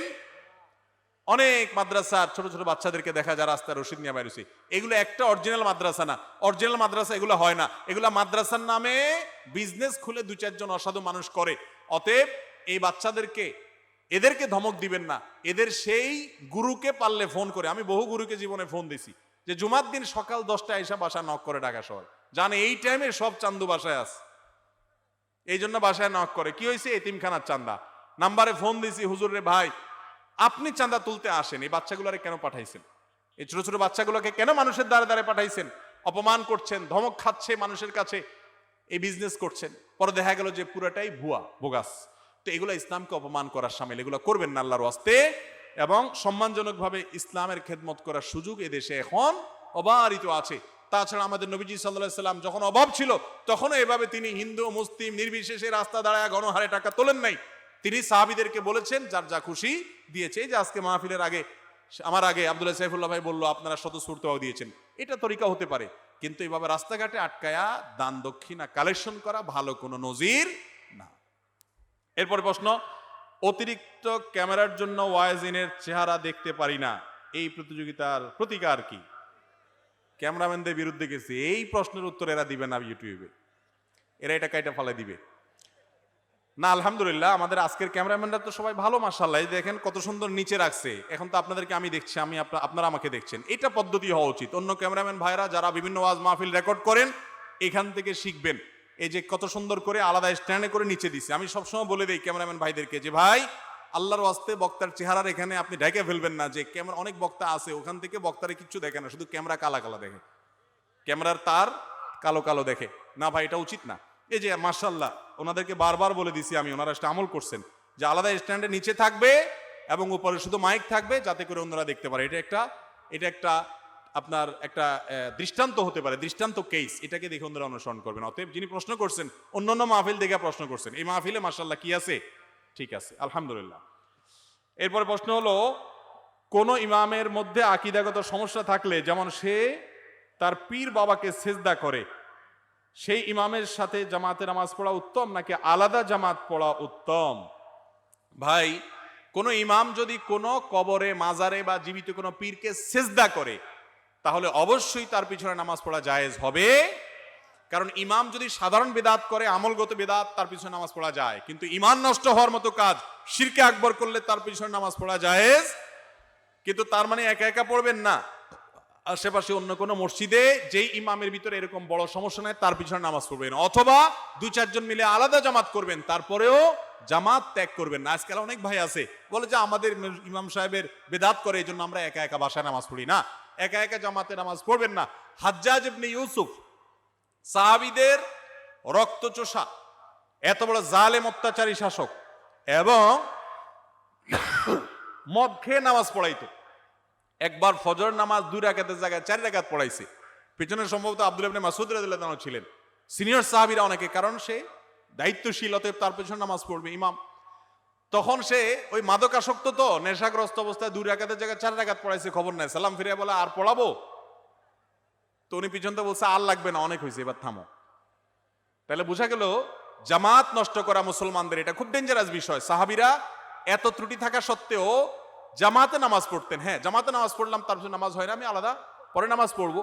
হ্যাঁ, যদি সে কাফের হয়ে যায়, অমুসলিম হয়ে যায়, তাহলে তার পিছনে কি নাই, জামাতে নামাজ পড়া যায় না। এই জন্য কোনো ইমাম যদি এরকম শিরকে আকবার করে তার পিছনে নামাজ পড়বেন না, কিন্তু অন্য মসজিদে যাবেন তাই বলে বাসায় একা একা পড়বেন না। শয়তান অনেকে এরকম নেক্সুরেতে ধোকা দেয় জামাত থেকে দূরে রাখার জন্য। বাথরুমের ভিতরে উলঙ্গ অবস্থায় গোসল করা যাবে কিনা? একেবারে বিবস্ত্র হয়ে যাওয়া ভালো কোনো কাজ না। আপনি টয়লেটের ভিতরে আছেন, কেউ আপনাকে দেখছেন না, আল্লাহ রাব্বুল আলামিন অন্তত দেখছেন। আল্লাহকে অন্তত শরম পাওয়া উচিত, আল্লাহর সঙ্গে অন্তত লাজুকতা থাকা উচিত, এবং হাদিসে সেটি বলা হয়েছে। যার কারণে একেবারে বিবস্ত্র হয়ে, বস্ত্রহীন হয়ে, শরীরে কাপড় চোপড় সম্পূর্ণ ফেলে দিয়ে গোসল করাটা উচিত না, অনুত্তম, সুন্নাহর খেলাফ কাজ। কিন্তু যদি সেখানে অন্য কেউ না থাকে, অথবা আপনার স্বামী স্ত্রী আছেন, অন্য কেউ নাই, বা আপনি একা আছেন, তো এই অবস্থায় যদি আপনি গোসল করেন ওইভাবে সম্পূর্ণ বস্ত্রহীন অবস্থায়, বিবস্ত্র অবস্থায়, বড় কোনো গুনাহ বা কাবিরা গুনাহ হবে না এবং গোসলও হয়ে যাবে, বাট এই কাজটা ভালো কাজ না। অনেকে বদ অভ্যাস আছে যে এইভাবে গোসল করে, আমাকে অনেকে প্রশ্ন করছে যে এরকম আমি নিয়মিত করি, এটা বদ অভ্যাস। আপনি অন্তত এটা গামছা পেঁচায় হলেও গোসল করেন, এটা হলো সুন্নাহসম্মত গোসল।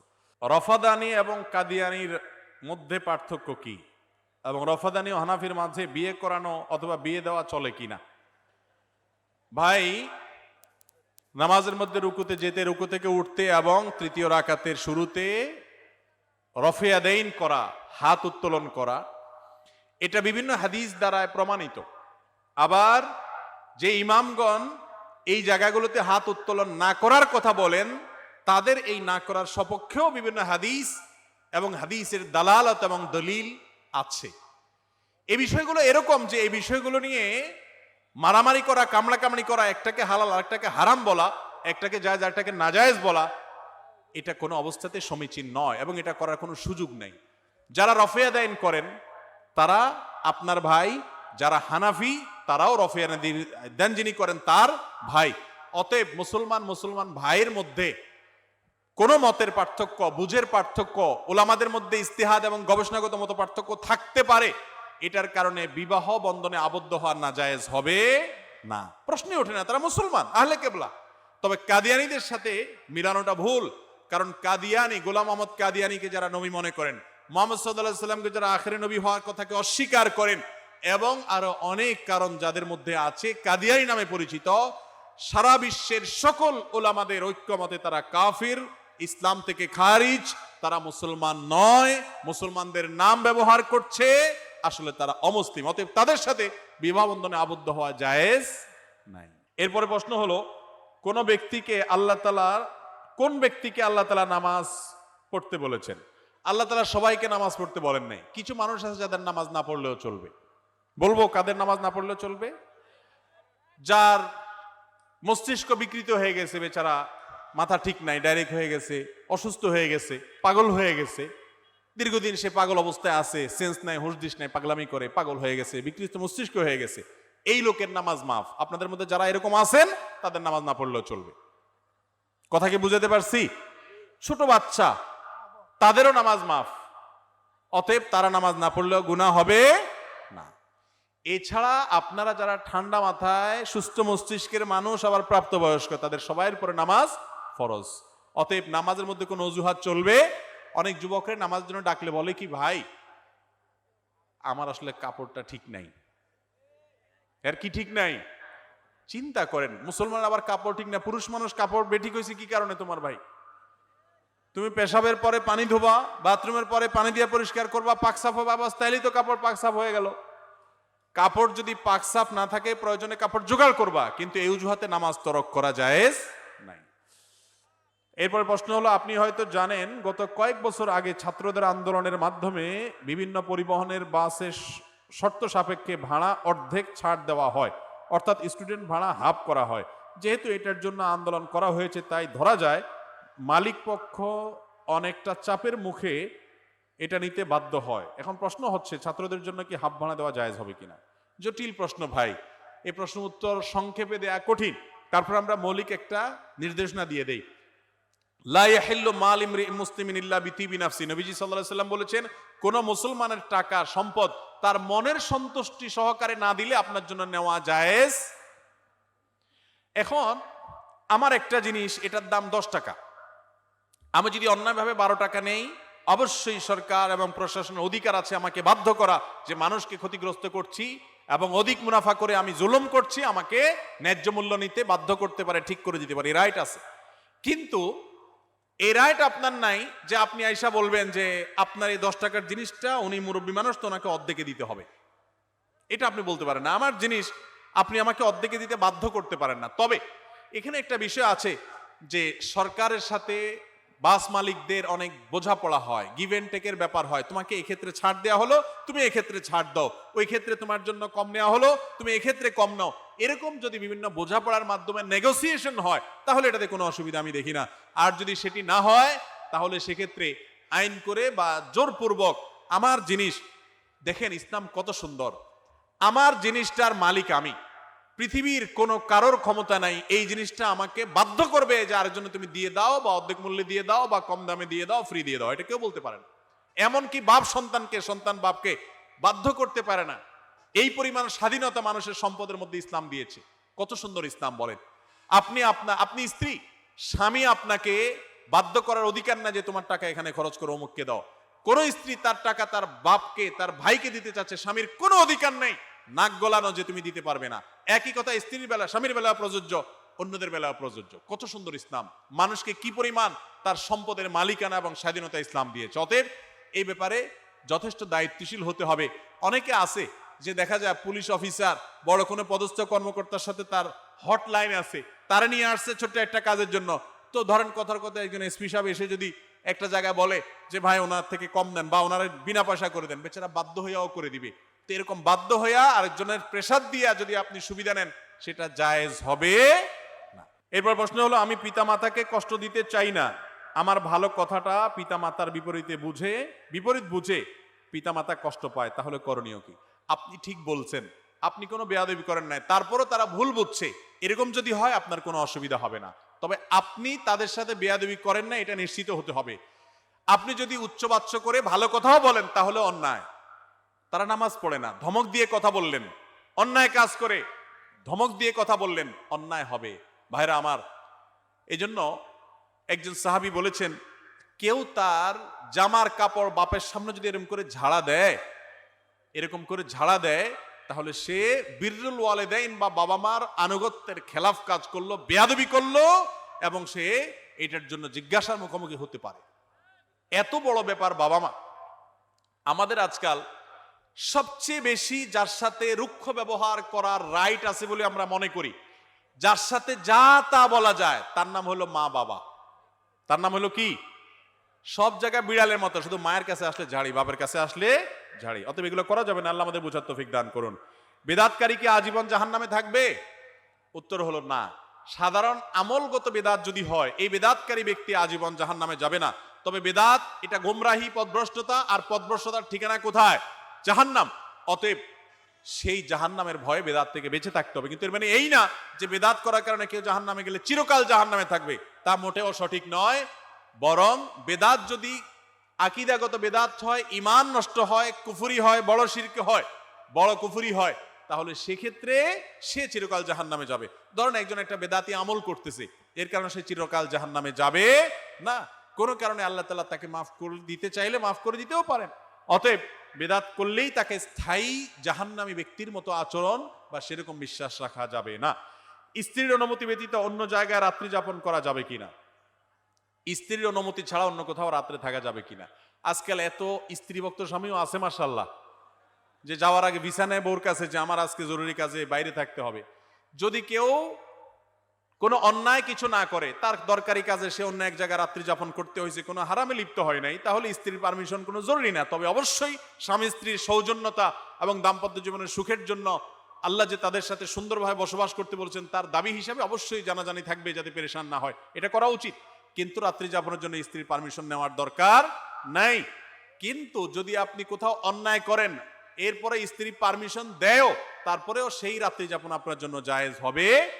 দেখার বিষয় যে আপনি সেখানে কি অন্যায় করছেন না অন্যায় কিছু করছেন না। অন্যায় কিছু যদি না করেন তাহলে পারমিশন ছাড়াও থাকতে পারবেন, তবে পারমিশন নেওয়াই উচিত এবং বেটার।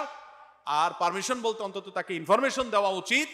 আর যদি সেখানে অন্যায় কিছু করেন তাহলে স্ত্রীর পারমিশন নেন বা না নেন, সেটা অবশ্যই কি হবে? হারাম কাজ হবে। আমার স্ত্রী সন্তান জন্মদানে অক্ষম, এখন কি আমি তাকে তালাক দিয়ে দ্বিতীয় বিয়ে করব, নাকি তাকে রেখে দ্বিতীয় বিয়ে করব? জানালে উপকৃত হব।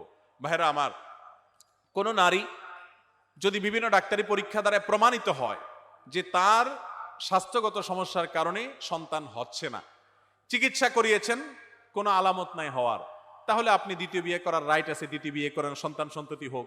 কিন্তু এই স্ত্রীর সন্তান হয় না, সেজন্য তাকে তালাক দিয়ে দেওয়া এটা অমানবিক, অবশ্যই এটা অনুচিত কাজ, এটা গর্হিত কাজ। এটা তো তার নিজের হাতের কামাই না, আল্লাহর দান, এখানে তার কোনো ত্রুটি নাই। আল্লাহ কোরআনে বলেছেন, ইয়াহাবু লিমান ইয়াশাউ ইনাসা ওয়া ইয়াহাবু লিমান ইয়াশাউ যুকুরা। আল্লাহ যাকে ইচ্ছা তাকে কন্যা দেন, যাকে ইচ্ছা তাকে সন্তান দেন। আবার কাউকে কন্যা সন্তান ছেলে সন্তান দুইটাই দেন। আবার যাকে ইচ্ছা তাকে ওয়াজআলু মান ইয়াশাউ আকীমা, বন্ধা রাখেন, কিছুই দেন না। এইজন্য ভাইরা আমার, এই জাতীয় ক্ষেত্রে স্ত্রীর উপরে দোষ চাপিয়ে তাকে তালাক দেওয়া এটা কাপুরুষোচিত কাজ, এটা অন্যায় কাজ, অনুচিত কাজ, এটা করবেন না। এইগুলা ছেলে যা করে তার চেয়ে বেশি ছেলের মা, ছেলের বোন, অন্য মহিলাদের আরো বেশি মাথা ব্যথা, সবাই অস্থির করে তালাক দেওয়ার জন্য। খবরদার, এতটা পশু হবেন না। স্ত্রী শুধুমাত্র সন্তান জন্ম দেওয়ার জন্য না, আপনার চরিত্র হেফাজত করছে, এটাই বা কম কিসে? অতএব এতটুকু মানবিক আমাদের হতে হবে। আমাদের সমাজে নারীরা নির্যাতিত, নানাভাবে নির্যাতিত, স্বামী নির্যাতন করে, ননদ নির্যাতন করে, দেবর ভাসুর নির্যাতন করে, শ্বশুর শাশুড়ি নির্যাতন করে। পরের ঘরের একটা মেয়ে তার সংসার ছেড়ে চলে আসছে, এই ঘরের প্রত্যেকটা মানুষের উচিত তাকে আপন করে নেওয়া, কারণ সে আপনকে ফেলে দিয়ে আপনাকে পরকে আপন করতে আসছে। আপনার আন্তরিকতা ছাড়া সে এখানে সুখে থাকতে পারে না। এজন্য যেসব শ্বশুর শাশুড়ি বৌমাকে ডিস্টার্ব করেন, দেবর ননদরা খোঁচাখুচি করেন, ভাইকে খেপিয়ে তোলেন, তারা মনে রাখবেন সবাই জালেমের খাতায় নাম যাবে, এবং এই পুত্রবধূ মাজলুম তার পক্ষে আল্লাহ রাব্বুল আলামিন থাকবেন আর জালেমের বিরুদ্ধে থাকবেন। অনেক দিনদার মানুষ আছে, আমি জানেন, শ্বশুর এই লম্বা দাড়ি, মসজিদে নিয়মিত নামাজ পড়ে, কিন্তু সারাদিন বউর পিছে খোঁচাখুচি করে, আছে না নাই? অনেক শাশুড়ি ইয়া লম্বা তসবি, ইয়া লম্বা জায়নামাজ, কিন্তু মাশাআল্লাহ বউর পিছনে লাগতে কোনো ত্রুটি করেন, ছেলের কান ভারী করে। মনে রাখবেন, অন্যের মেয়ের সাথে যে আচরণ করছেন, আপনার সন্তান সন্ততি তাদের সাথে এই আচরণ হয়তোবা করা হবে। এজন্য আল্লাহকে ভয় করা উচিত, এবং জুলুম এটা ভয়ঙ্কর অপরাধ। স্বামী স্ত্রীর মধ্যে ভালোবাসা বৃদ্ধির কোনো আমল আছে কিনা? স্বামী স্ত্রীর মধ্যে ভালোবাসা বৃদ্ধির কোনো আমল আছে কিনা? আমল হলো ভাই, বেশি বেশি করে স্ত্রীরা স্বামীর মহব্বত পাওয়ার জন্য আমল হলো বেশি বেশি সেজে গুজে থাকবেন, ভালো ভালো নাস্তা পানি বানাবেন, ভালো ভালো তরকারি রান্না করে খাওয়াবেন, মহব্বত করবেন, কথা শুনবেন। আর স্বামীদের আমল হলো স্ত্রীকে বেশি বেশি হাদিয়া তোফা দিবেন, শাড়ি চুড়ি কিনে দিবেন, টাকা পয়সা দিবেন, তোফা দিবেন, ভালো ব্যবহার করবেন। এই আমল করলে ভালোবাসা এমনি তৈরি হয়ে যাবে। বুঝেন নাই? দুনিয়ার উল্টাপাল্টা করবেন আর আমার কাছে আমল চাইবেন যে একটা দোয়া পড়ে দিলে ওইটা একেবারে কারিশমার মতো কাজ হইয়া স্ত্রী আপনার বাধ্যগত হয়ে যাবে। এইরকম আমল আমার জানা নাই। আল্লাহ তাআলা কোরআনে পুরুষদেরকে বলেছে, ওয়াশিরুহুন্না বিল মারুফ, তোমরা তোমাদের স্ত্রীদের সাথে সুন্দরভাবে বসবাস করো। এই জন্য যাদেরকে আল্লাহ স্বামী বানিয়েছে, খবরদার স্ত্রীদের সাথে সুন্দর আচরণ করবেন। ভুল ত্রুটি হলেও ক্ষমার চোখে দেখবেন। আম্মা জান আয়েশা রাদিয়াল্লাহু তাআলা আনহা বয়সে ছোট ছিলেন, তিনি অনেক সময় ওই যে আটার খামিরা বানায় রেখে হয়তো ভুলে যেতেন, কোনো দিকে চলে যেতেন, খোলা রেখে যেতেন। অনেক সময় এসে ওই যে ছাগল মুরগি এসে খেয়ে ফেলতো, দাওয়াজান খেয়ে ফেলতো। এটা ছিল তার, কিন্তু নবী করিম সাল্লাল্লাহু আলাইহি ওয়াসাল্লাম কখনো তার সাথে ব্যবহার খারাপ করেছেন, শক্ত কথা বলেছেন এমন কোন হাদিস পাওয়া যায় না। আপনার স্ত্রী ফেরেশতা না, মানুষ, তার ভুল ত্রুটি হবে, অতএব তার সেগুলোকে সুন্দর মার্জনার চোখে দেখতে হবে। অনেক পুরুষরা আছেন এই ছেসরার মতো আচরণ করেন, বেয়াদবের মতো আচরণ করেন, অসভ্যের মতো আচরণ করেন, বাইরে লোকদের সাথে কি মিষ্টি মিষ্টি কথা, আর বউয়ের সাথে চাড়ালের মতো ব্যবহার করে, আছে না নাই?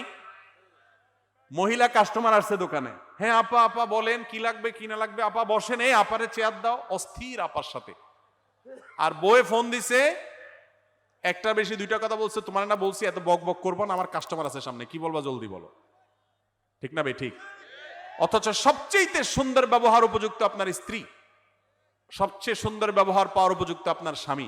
এই জন্য স্বামী স্ত্রী একে অন্যের হক যদি আদায় করেন, যে আমার হক সে আদায় না করলে সে আল্লাহর কাছে ধরা খাবে, আমার কোনো সে নাই, বাট আমি যেন আমার দিক থেকে সব ঠিকঠাক মতো করি, ইনশাআল্লাহ এটা করলে পারস্পরিক মহব্বত তৈরি হবে। আজকের দুনিয়া আপনাকে অধিকার সচেতন করবে, কর্তব্য সচেতন করবে না। ইসলাম আপনাকে অধিকার সচেতন হতে বলে, কর্তব্য সচেতন হতে বলে। আপনার দায়িত্ব কি সেটা দেখেন, আপনার প্রাপ্য কি সেটা যদি নাও হয়, আপনার গুনাহ তো অন্তত হবে না, আপনার দায়িত্বটা পালন করেন। এই জন্য দেখবেন এখন সব স্বামীরা অধিকার সচেতন, সব মহিলারাও অধিকার সচেতন, ভালো, অধিকার সচেতন ভালো, কিন্তু কর্তব্য সচেতন না। আমার কি করার আছে সেটা দেখে না। স্বামী স্ত্রীর হাদিস শোনায়, শুনছো হুজুর কি ওয়াজ করছে? হুজুর ওয়াজ করছে যে নবীজির হাদিসে বলছে আল্লাহর পরে কাউকে সেজদা দিলে আমাকে দেয়া লাগতো। চিন্তা করছো আমার ঠেলা কি? তুমি আমার সাথে যাতা ব্যবহার করো মিয়া। আবার বয়ে যায় স্বামীর হাদিস শোনায়, তুমি হাদিস এটা শুনছো ওইটা শুনো নাই? আম্মা জান আয়েশা খেলা দেখতে চাইছেন, নবীজি নিয়ে গেছেন, যতক্ষণ মনে চাইছে ততক্ষণ দেখাইছেন। এরপরে বলছেন ফাকদুরু কদরাল জারিয়াতি সিন্নি আল হারিসাতি আলাল্লাহি আল হারিসাতি আলাল্লাহি। ও দুনিয়ার পুরুষরা, তোমাদের এই কম বয়সী বউ থাকলে, তারা একটু বিনোদন প্রিয় থাকলে, তাদের বিনোদনের দিকে খেয়াল রাখিও, তাদের কদর করিও। নবীজি বলে, আম্মা জান আয়েশা বলে গেছেন, তুমি এটা বুঝো নাই, অথচ মাইন্ড ইট, আমার ব্যাপারে হিসাব করে চলিও। এখন জামাইয়ের হাদিস বয়ে, বউয়ের হাদিস জামাই টানাটানি করে। উচিত ছিল যারটা সে দেখা। আল্লাহ তাআলা আমাদের সবাইকে দাম্পত্য জীবনে সুখী হওয়ার মতো আমল করার তৌফিক দান করুন। আপনি আপনার দায়িত্ব ঠিক মতো পালন করবেন, ভালোবাসা পাওয়ার চেষ্টা করবেন। স্বামী স্ত্রীর মধ্যকার ভালোবাসা যত ভালো হবে, তাদের তাকওয়া তত প্রগাঢ় হবে। পরকীয়া নামক অভিশাপ সমাজ থেকে দূর হবে। পরকীয়া কখন হয়? যখন স্বামী স্ত্রীর মধ্যে সম্পর্ক খারাপ থাকে। হিন্দুদের লাইব্রেরিতে কোরআন শরীফ, কায়দা, আমপারা বিক্রি করা হয়, এগুলো ক্রয় করা যাবে কিনা? কোনো অসুবিধা নাই। কোনো হিন্দু যদি বিক্রি করে এগুলো কেনাতে অসুবিধা নাই, যদি ভুলভাল কিছু না থাকে বা নিজেরা ছাপায় উল্টোপাল্টা কিছু না করে। সাধারণত আমাদের বাংলাদেশের প্রেক্ষাপটে সেটা হওয়ার সম্ভাবনা একেবারে ক্ষীণ, অতএব এগুলো কেনা যাবে, কোনো অসুবিধা নেই। অনেকে আগে নামাজ পড়তো, তারা বলে তুই তো এসব লাইনে নতুন, এগুলো অনেক আগেই কইরা আসছি বলে। আর সোশ্যাল মিডিয়াতে ইসলামিক টপিক শেয়ার দেওয়ার কাঠমোল্লা এবং সোয়াব এর উপাধি দেয় আমাকে, কি করবে একজন যুবক জানতে চাইছে। ভাই, এই অতি পণ্ডিতি করা মানুষ যারা, এই মানুষগুলো আমাদেরকে ইমান হারা করে, আমাদেরকে দিন থেকে দূরে সরায়। আল্লাহ তাআলা এই সমস্ত খারাপ বন্ধু থেকে আমাদেরকে বেঁচে থাকার তৌফিক দান করুন। নামাজ পড়ে আসছে অনেক, সে এখন ছেড়ে দিছে, তার মানে কি সে বেঈমান হয়ে গেছে হয়তোবা। এই জন্য সে আপনাকে মনে করছে কি আর হবে। আল্লাহর প্রতি যার ইমান নাই, সে হওয়া না হওয়ার কি বুঝবে? সে মৃত্যুর পরে তো বুঝবে যে তার এই কৃতকর্মের ফল ফসল কি। বিধায় সমস্ত খারাপ বন্ধু থেকে দূরে থাকতে হবে। এরপর প্রশ্ন হলো, নিজস্ব ব্যক্তিগত অর্থ হাসিলের উদ্দেশ্যে মাহফিলের আয়োজন করে অতিরিক্ত অর্থ গ্রহণ করার ব্যাপারে শরীয়ত কি বলে? বিস্তারিতভাবে জানতে চাই। মাহফিল আয়োজনের অনেক ধান্দা আছে ভাই। এর ভিতরে একটা ধান্দা এটাও যে বেশ কিছু টাকা পয়সা উঠলো, আয়োজকরা খরচ খরচা দিয়া টিয়া এরপরে বাকি যেটা আছে নিজেরা পকেট মানির নাম দিয়ে ভাগযোগ করে নিয়ে নিল। তো যদি এটাকে কেউ নিজের বাণিজ্য হিসাবে বানায় নেয়, তাহলে তো এটা জঘন্য অপরাধ এবং গুনাহের কথা। কারণ কোন নেকামল দুনিয়া কামানোর উদ্দেশ্যে যদি করা হয়, সওয়াব তো দূরের কথা, উল্টা আরো কি হবে। কিন্তু শ্রোতারা যদি সেখান থেকে ভালো কিছু শুনে আমল করে, তাদের ঠিকই উপকার হবে। বক্তা যদি ইখলাসের সাথে বক্তৃতা দেয়, ওয়াজ করে, সে ঠিকই সওয়াব পাবে। কিন্তু যদি কারো এরকম বদনিয়ত থাকে, সে গুনাহগার হবে। আলহামদুলিল্লাহ, এদেশে বেশিরভাগ ওয়াজ মাহফিলগুলো যারা আয়োজন করেন, নিজের গাঁটের টাকা খরচ করে, পরিশ্রম করে, কষ্ট করে, সময় দিয়ে তারা করেন। ধানের মধ্যে চিটা কিছু থাকবেই, কিছু খারাপ মানুষ সব সময় সব জায়গায় কম বেশি থাকে। তবে বেশিরভাগ আয়োজকরা আলহামদুলিল্লাহ ভালো, উদ্দেশ্য ভালো হতে হবে। অনেকে মাহফিল করে নিজের বাকাওতি জাহির করার জন্য, অমুক বক্তা আনছি, অমুক হুজুর আনছি, তমুক সেলিব্রিটি আনছি, একটা ভাবসাব শরীরের মধ্যে আসে, সবাই তারে মনে করে অনেক কেরামতি আলা মানুষ, তার অনেক ক্ষমতা আছে। এসব ধান্দা যদি করেন তাহলে সওয়াব পাবেন না। উদ্দেশ্য হবে কিসের জন্য ভাই? আল্লাহকে খুশি করার জন্য। ওয়াজ মাহফিলগুলো করার আগে আমাদের ভলান্টিয়ার ভাইরা এবং অন্য যারা আছেন নিয়ত করবেন কেন করছেন। অনেক যুবক আছে মাহফিলে গাদা খাটনি খাটে, উদ্দেশ্য কি? ওই হুজুরের সাথে একটা সেলফি তোলা। এই জন্য আয়োজককে বলে, ভাই এত কষ্ট করছি, একটু আমার একটা সেলফি তুলতে দিয়েন। এটা একটা রোগ হয়ে গেছে ভাই। আপনার উদ্দেশ্য হবে আল্লাহকে খুশি করা, সেলফি তোলা উদ্দেশ্য হতে পারে। কোন আলেমের সাথে আপনি ছবি আসে রাখলেন, সেটা ভিন্ন কথা, কিন্তু এইটা দিয়ে লাইক কমেন্ট কামায় ধান্দা করলেন, এটাকে একটা ব্যবসা বানিয়ে নিলেন, এগুলো প্রশংসনীয় কাজ হতে পারে না। আল্লাহ তাআলা আমাদেরকে ওয়াজ মাহফিলগুলো শুধু আল্লাহকে খুশি করার জন্য আয়োজন করার তৌফিক দান করুন। এরপরে প্রশ্ন হলো, তসবিহ পড়ার বিধান কি? হাতের দ্বারায় নাকি তসবিহ দ্বারায়? হাতের আঙ্গুলে তসবিহ গণনা করতে হবে, নাকি তসবিহ দানা পাওয়া যায় যে সে মালা পাওয়া যায়, সেগুলো ব্যবহার করা যাবে? এটা নিয়ে অনেক উলামা একরাম অনেকে বলেছেন যে তসবির এই মালা ব্যবহার করলে বেদাত হবে। আবার অনেক উলামা একরাম বলেছেন যে এটা ভালো, খারাপ কিছু নেই। এক্ষেত্রে মূলত যে হাদিসটি আমাদের লক্ষ্য রাখতে হবে তা হলো, নবী করিম সাল্লাল্লাহু আলাইহি ওয়াসাল্লাম হাতের আঙ্গুলে তিনি তাসবিহ গণনা করতেন। তিনি তাসবিহ গণনা করতেন কিসে? হাতের আঙ্গুলে। এবং এটা তার নিয়মিত আমল ছিল, তিনি আঙ্গুলিয়েই তাসবিহ গণনা করতেন। এটাই সুন্নাহ এবং এটাই উত্তম। এবং তিনি মহিলাদেরকে একবার বলেছেন, ইয়া নিসা আল মুমিনাত মুমিনিন, হে মুমিনদের স্ত্রীগণ, নারীগণ, আলাইকুম বিত্তাসবিহ ওয়াত তাহলিল, তোমরা তাসবিহ তাহলিল করবা। এবং তিনি আরো বলেছেন যে তোমা ফাকিদনা আনামিলাকুম, তোমাদের আঙ্গুলের মাথাগুলোর সাথে এইভাবে আগদ করবা, অর্থাৎ এভাবে 1 2 3 যেটা 3 বার এভাবে গুনবা। কেন? ফাইন্নাহুন্না মাসউলাত, কারণ কিয়ামতের দিন এই আঙ্গুলগুলো সম্পর্কে আল্লাহ জিজ্ঞাসা করবেন, এগুলোর দিয়ে তাসবিহ করেছো কিনা, আল্লাহর জিকির করেছো কিনা, গনেছো কিনা। অমস্তান্তিকাত, এবং কিয়ামতের দিন এগুলো কথা বলবে, তোমার পক্ষে সাক্ষ্য দিবে। এই জন্য হাতের আঙ্গুলে তাসবিহ পড়া উত্তম, সুন্নাহ, ভালো। তবে উম্মুল মুমিনিনদের কেউ কেউ এবং সাহাবীদের আরো কেউ কেউ বিভিন্ন বিচি, খেজুরের বিচি বা এটা সেটা, এগুলা দিয়ে তারা তাসবিহ গণনা করেছেন। নবী করিম সাল্লাল্লাহু আলাইহি ওয়াসাল্লাম দেখেছেন, তাদেরকে নিষেধ করেন নাই। এখান থেকে বোঝা যায় যে তাসবিহ দানা অথবা এই জাতীয় কোনো বিচি ইত্যাদি দিয়ে যদি গণনা করে কেউ, কোনো অসুবিধা নাই, জায়েজ হবে। এটাকে বেদাত না বলাটাই যৌক্তিক, এটা জায়েজ। তবে উত্তম হলো কি দিয়ে করা? হাতের কর দিয়ে করা, যেহেতু নবী সাল্লাল্লাহু আলাইহি ওয়াসাল্লাম করতেন। এবং এই আঙ্গুলের কর সাক্ষ্য দিবে কিয়ামতের ময়দানে এবং কথা বলবে এবং জিজ্ঞাসিত হবে সে সম্পর্কে বলেছেন, এই জন্য এটা উত্তম। কিন্তু তাসবিহতে গণনা করা নাজায়েজ নয়, সেটাও জায়েজ আছে। অনেকে আছেন তাসবিহকে আসলেই শো আপ করে, এভাবে দেখবেন যে লালাপ্পার মতো ঘুরাইতে থাকে। হ্যাঁ, অনেকে শুধু ধরে রাখে, অনেকে আসে তাসবিহ পড়ে না, শুধু এরকম টানতে থাকে অযথা। শুধু শুধু টানতে থাকে, দেখছেন না? তো এটা করা অনুচিত এবং বেহুদা কাজ। কিন্তু তাসবিহতে তাসবিহ গণনা করা যাবে। কোরআন কি পূর্ণাঙ্গ জীবন বিধান নাকি হাদিসও লাগবে? কোরআন পরিপূর্ণ জীবন বিধান, আর এই জন্য কোরআনের মধ্যে আল্লাহ তাআলা শুধু তার আনুগত্যের কথা বলে ক্ষান্ত হননি। তিনি বলেছেন আতিউল্লাহ ওয়া আতিউর রাসূল, তোমরা আল্লাহর আনুগত্য করবে এবং রাসূলের আনুগত্য করবে। আল্লাহ আরো বলেছেন মান আতা আল্লাহ মান আতা আর রাসূল ফাকাদ আতা আল্লাহ, যে ব্যক্তি রাসূলের আনুগত্য করলো সে কার আনুগত্য করলো? আল্লাহর আনুগত্য করলো। কোরআন এবং হাদিসকে আলাদা করে দেখানো, একটাকে আরেকটার সাথে সাংঘর্ষিক করে দাঁড় করানো এক ধরনের লোক গজাইছে আমাদের সমাজে। এরা হাদিস অস্বীকার করে ইনিয়ে বিনিয়ে, বলে যে এটা তো হাদিস কোরআনে নাই। আরে ভাই, কোরআন তুমি কোত্থেকে পেয়েছো? যাদের কাছ থেকে কোরআন পেয়েছো সেই সাহাবীরাই তোমাকে হাদিস দিয়ে গেছে। হাদিসকে অ্যানালাইসিস করে মুহাদ্দিসগণ কোনটা গ্রহণযোগ্য কোনটা অগ্রহণযোগ্য যেইভাবে পুঙ্খানুপুঙ্খ রূপে তিনি রেখে গেছেন, সেটা সম্পর্কে ন্যূনতম ধারণা থাকলে হাদিস অস্বীকার করার মতো এরকম ভয়াবহ কথা কেউ মানতে পারে না। হাদিস যদি কেউ অস্বীকার করে শুধু কোরআন পড়ে সে কখনো ইসলাম পালন করতে পারবে? আল্লাহ কোরআনে কি নামাজের বিস্তারিত কোনো বর্ণনা দিয়েছেন? কিভাবে পড়বেন, রুকু কয়টা করবেন, কোরআনে নাই। সেজদা কিভাবে দিবেন, কোরআনে নাই। যাকাতের ডিটেইল আলোচনা কোরআনে নাই। আপনি সিয়াম সম্পর্কে মৌলিক কথা শুধু কোরআনে আছে, বিস্তারিত নাই। এভাবে প্রত্যেকটা বাবা মার আনুগত্য করবেন শুধু এটুকু বলা আছে, তাদের প্রতি ইহসান করবেন বলা আছে। কিভাবে করবেন, কোনটা করলে ইহসান হবে, কোনটা করলে ইহসানের বরখেলাফ হবে, সেটার বর্ণনা হাদিসে আছে। শুধু কোরআনই যদি যথেষ্ট হতো, আল্লাহ তাআলা জিবরিলকে দিয়ে আসমান থেকে কাবার ছাদে একটা কোরআন পাঠিয়ে দিতেন। মক্কার মুশরিকরা চাইছিল সেটা, যে কেন কোরআন একসাথে আসে না, কেন কোরআন একসাথে নাজিল হয় না, তারা এটাই চাইছিল। আল্লাহ রাব্বুল আলামিন কোরআন একটু দিলেন, রাসূল সাল্লাল্লাহু আলাইহি সাল্লাম সেটা ইমপ্লিমেন্ট করলেন, সেটা ব্যাখ্যা করলেন, বুঝায় দিলেন, আমল করে দেখালেন। এরপর আবার একটু নাজিল হলো। 23 বছর ধরে এভাবে কোরআন নাজিল হয়েছে। আল্লাহ শুধু কিতাবুল্লাহ পাঠান নাই, তিনি রেজালুল্লাহ পাঠাইছেন। শুধু কিতাব পাঠান নাই, তিনি রাসূলও পাঠাইছেন। আল্লাহর কিতাব মানবেন, আল্লাহর রাসূল মানবেন না, তাহলে এটা কখনো ইসলাম হতে পারে? আমাদেরকে কোরআন কি নবী করিম সাল্লাল্লাহু আলাইহি ওয়াসাল্লাম আয়েশা দিয়ে গেছে? এই কোরআন কাদের মাধ্যমে পাইছেন? সাহাবী, তাবী, তাবে তাবী, ইমামদের, মুস্তাহিদদের, কিতাব লেখকদের।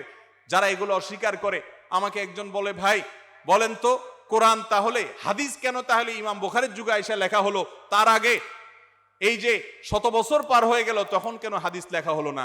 আমি যদি পাল্টা প্রশ্ন করি, কোরআন কেন ওসমান রাদিয়াল্লাহু তাআলার যুগে লেখা হলো, কেন নবীজির যুগ চলে গেল, তারপরে আবু বকর ওমরের যুগ চলে গেল, কোরআন সংকলনের উদ্যোগটা কেন ওসমান রাদিয়াল্লাহু পর্যন্ত হলো? তাহলে আমি তো সেই প্রশ্ন তুলতে পারি, ঠিক না ঠিক? ওই পর্যন্ত সংরক্ষিত ছিল কিনা সে সম্পর্কে পড়াশোনা করার চেষ্টা করেন। ভাইরা আমার, ইসলাম বিদ্বেষী নাস্তিকদের সবচেয়ে বড় অস্ত্রগুলোর একটি হলো এই যে তারা সরাসরি মানুষকে ইসলাম থেকে সরাতে পারবে না, সেজন্য আগে বলে হাদিস মানবো না। একটা বড় পাঠ আগে অস্বীকার করায় নেয়। যারা হাদিস অস্বীকার করে একসময় সে কোরআনও অস্বীকার। বাংলাদেশে একজন নামকরা বক্তা আছে, যার একজন আত্মীয় আছেন অনেক বড় আলেম, ব্যক্তিগতভাবে আমি জানি, নাম বলবো না। সেই বক্তা আলেম এবং তার পরিবার, তারা সবাই খুব শক্ত, খুব মর্মাহত যে তাদের পরিবারের ওই আলেম প্রথমে আহলে কোরআন হয়েছেন, অর্থাৎ হাদিস অস্বীকারী হয়েছে। এরপরে একটা সময় সে কাদিয়ানি হয়েছে, কাফেরের খাতায় নাম লেখাইছে। ভাইরা আমার, ভয়াবহ বিষয়। একজন ইসলাম বিদ্বেষী খুব চিহ্নিত, আমি নাম উল্লেখ করব না, তার একটা গোপন ভিডিও বেশ অনেকদিন আগে ছড়িয়ে পড়েছে, আমি বহুবার দেখেছি। তিনি তার সাঙ্গপাঙ্গ ইসলাম বিদ্বেষী নাস্তিকদেরকে বলছেন যে বাংলাদেশে মুসলমানদেরকে ইসলাম থেকে সরানোর জন্য ডাইরেক্ট ইসলামের বিরুদ্ধে বলে কোনো লাভ হবে না, লাভ হবে না, বরং আরো হিতে বিপরীত হবে, মুসলমানদের ঈমান আরো মজবুত হবে। তাহলে কি করতে হবে? তাদেরকে আগে বলতে হবে যে না, শুধু কোরআন মানতে হবে, হাদিস থেকে সরাইতে হবে। কারণ হাদিস থেকে সরাই ফেললে এবার কোরআন, আল্লাহ তাআলা বলছেন নামাজ পড়ো, একজনে একভাবে পড়বে, আরেকজনে আরেকভাবে পড়বে। এখন যে পদ্ধতিগুলো হাদিসে আছে সেগুলো তো হাদিসের মধ্যে থাকে কাছাকাছি 19-20, তখন 18-20 হবে, 15-20 হবে। এক একজন এক এক ব্যাখ্যা দিবে। একজন বলবে নামাজের জন্য আল্লাহ তাআলা মসজিদে যাইতেই বলেন না, এটা অন্য নামাজের কথা বলছেন, বিকৃতি হবে। এজন্য ভাইরা আমার, কোরআন পূর্ণাঙ্গ, কোরআনের ভিতর কোনো অসম্পূর্ণতা নাই। ফাবিআইয়ি হাদিসিন বাদাহু ইউমিনুন, এই আয়াত দিয়ে তারা দলিল দেয় যে এই হাদিসের অর্থাৎ কোরআনের কথার পর আর কিসের প্রতি ঈমান আনে? আমরা কোরআনের পর আর কিছুর প্রতি ঈমান আনি না, কোরআনেই হাদিসের কথা বলা আছে। ওয়া আম্মা বিনিআমাতি রাব্বিকা ফাহাদ্দিস। আল্লাহ তাআলা তার রাসূলকে বলেছেন, আল্লাহ আপনাকে যে নেয়ামত দিয়েছেন সেই নেয়ামত পেয়েছেন যে তার আলোকে আপনি হাদিস বর্ণনা করুন, আপনি বলুন মানুষকে। আল্লাহ তাআলা বিভিন্ন জায়গায় তার নবী করিম সাল্লাল্লাহু আলাইহি সাল্লামের আনুগত্যের কথা বলেছেন। মা আতাকুমুর রাসূল, রাসূল তোমাদেরকে যা দিয়েছেন ফাখুযু, সেটা তোমরা ধরো, আঁকড়ে ধরো। ওয়া মা নাহাকুম আনহু ফান্তাহু, আর যেগুলো নিষেধ করেছেন সেগুলো থেকে বিরত থাকো। অতএব শুধু কোরআন মানবো, হাদিস মানবো না, এটা গোমরাহি। এটা নবী করিম সাল্লাল্লাহু আলাইহি সাল্লামের পর দীর্ঘকাল কয়েকশো বছর পর্যন্ত এরকম কথা দুনিয়াতে কেউ বলে নাই। মুতাজিলাদের থেকে শুরু হয়েছে বিভ্রান্ত, আজও গোটা বিশ্বের পূর্ব থেকে পশ্চিম, উত্তর থেকে দক্ষিণ আহলে হাদিস বলেন, হানাফি বলেন, শাফি বলেন, মালিকি বলেন, হাম্বলি বলেন, কোন আহলে সুন্নাত জামাতের পৃথিবীর কোন আলেমের মতে হাদিস ছাড়া শুধু কোরআন মানলেই হবে এরকম কোন মত পৃথিবীতে কোন আলেম, গ্রহণযোগ্য কোন আলেম বা আহলে সুন্নাত জামাতের কোন আলেম দেন না। বিধায় এই ভণ্ডামির ব্যাপারে আমাদের সাবধান থাকতে হবে। আল্লাহ আমাদেরকে বুঝার তৌফিক দান করুন। এই ভয়াবহতা এখন চরম আকার ধারণ করছে। ঘরে ঘরে আপনাদেরকে বুঝাচ্ছে যে শুধু কোরআন মানলেই হবে। আরে ভাই, কোরআনই তো মানবো, কোরআন ছাড়া কিছু মানবো না। কিন্তু কোরআনে আল্লাহ যদি বলে রাসূলের কথা শুনতে, আমি হাদিস মানবো না, শুধু কোরআন মানবো হাদিস মানবো না, এটা বললে একটা সমস্যা ইসলাম থেকে খারিজ হওয়ার পথ সুগম হবে। আল্লাহ তাআলা এই সব ষড়যন্ত্র থেকে আমাদেরকে বেঁচে থাকার তৌফিক দান করুক। একটা আশ্চর্যজনক কথা শুনেন, নবী করিম সাল্লাল্লাহু আলাইহি সাল্লাম সেই 1450 বছর আগে প্রায় বলে গেছেন, একটা সময় আসবে কিছু লোক আরামের কেদারায় বসে, জানা শিক্ষিত হোক আর জানা মাদ্রাসা শিক্ষিত হোক, বসে বসে ফতোয়া দিবে, না আমরা কোরআন মানে কোরআনে যা পেয়েছি সেটাই অনুসরণ করব, হাদিস আমরা মানবো না। হাদিস অস্বীকার করার এই ফিতনা যে বের হবে 1400 বছর আগে নবী করিম সাল্লাল্লাহু আলাইহি সাল্লাম 1400+ বছর আগে বলে গেছেন। সেখান থেকে বোঝা যায় যে এই ফিতনা যারা করছে এদের ব্যাপারে নবী করিম সাল্লাল্লাহু আলাইহি ওয়াসাল্লাম ভবিষ্যৎবাণী খেটেছে মাত্র। আমাদের এখন সাবধান হতে হবে, ঈমান বাঁচাতে হবে।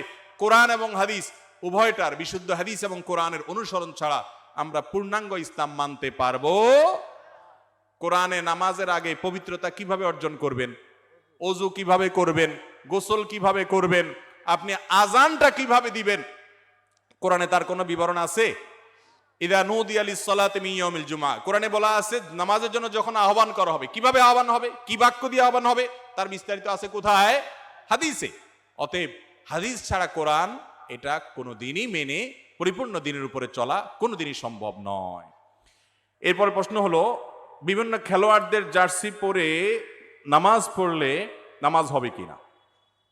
বিভিন্ন খেলোয়াড়দের নাম খচিত জার্সি পরে আমাদের অনেক যুবক ভাইয়েরা নামাজ পড়েন, নামাজ হবে কিনা এই প্রশ্ন তো পরে। তার আগের প্রশ্ন হলো যে এই জার্সিগুলো মুসলমানের সন্তান ধারণ করতে পারে কিনা, পড়তে পারে কিনা। আচ্ছা, আপনার বাবাকে বা আপনার মাকে গালমন্দ করে কিংবা আপনার মায়ের সতীত্ব নিয়ে প্রশ্ন করে এরকম কোন লোক যদি থাকে যে আপনার জন্ম নিয়ে বাজে কথা বলে, এই লোকটা যত ভালো পারফরমেন্স দেখাক যে কোনো সেক্টরে, তার সাথে কখনো আপনার হৃদ্যতা, তার সাথে কখনো আপনার সম্প্রীতি, তার ভক্ত হওয়া, তার ভালোবাসা, এটা কোনোদিনই সম্ভব হবে না।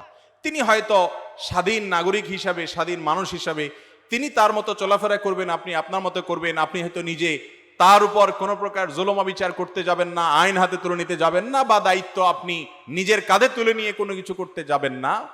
সে যদি অপরাধী হয় আপনার চোখে, সে যদি ভুল পথে থাকে, আপনি সেটাকে অ্যাপ্রিসিয়েট করতে পারেন না। আজ আমরা গোলালো মুসলমান হয়ে গেছি ভাই। এই কথাগুলো হজম করার মতো ইমানের শক্তিও আমাদের নাই। মহাব্বত এবং ভালোবাসা, বিদ্বেষ হবে শুধু আল্লাহর জন্য।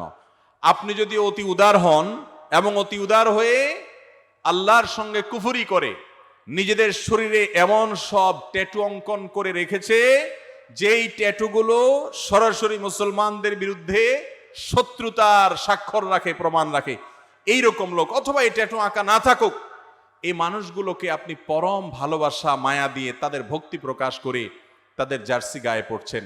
আপনি যদি নিজেকে মুসলিম দাবি করে থাকেন, আল্লাহর জন্য আল্লাহর কাছে নিজেকে সমর্পণ করে থাকেন, আনুগত্যের মুহাম্মদ সাল্লাল্লাহু আলাইহি সাল্লামের উম্মত দাবি করে থাকেন, এটা কখনো আপনার জন্য শোভনীয় হতে পারে?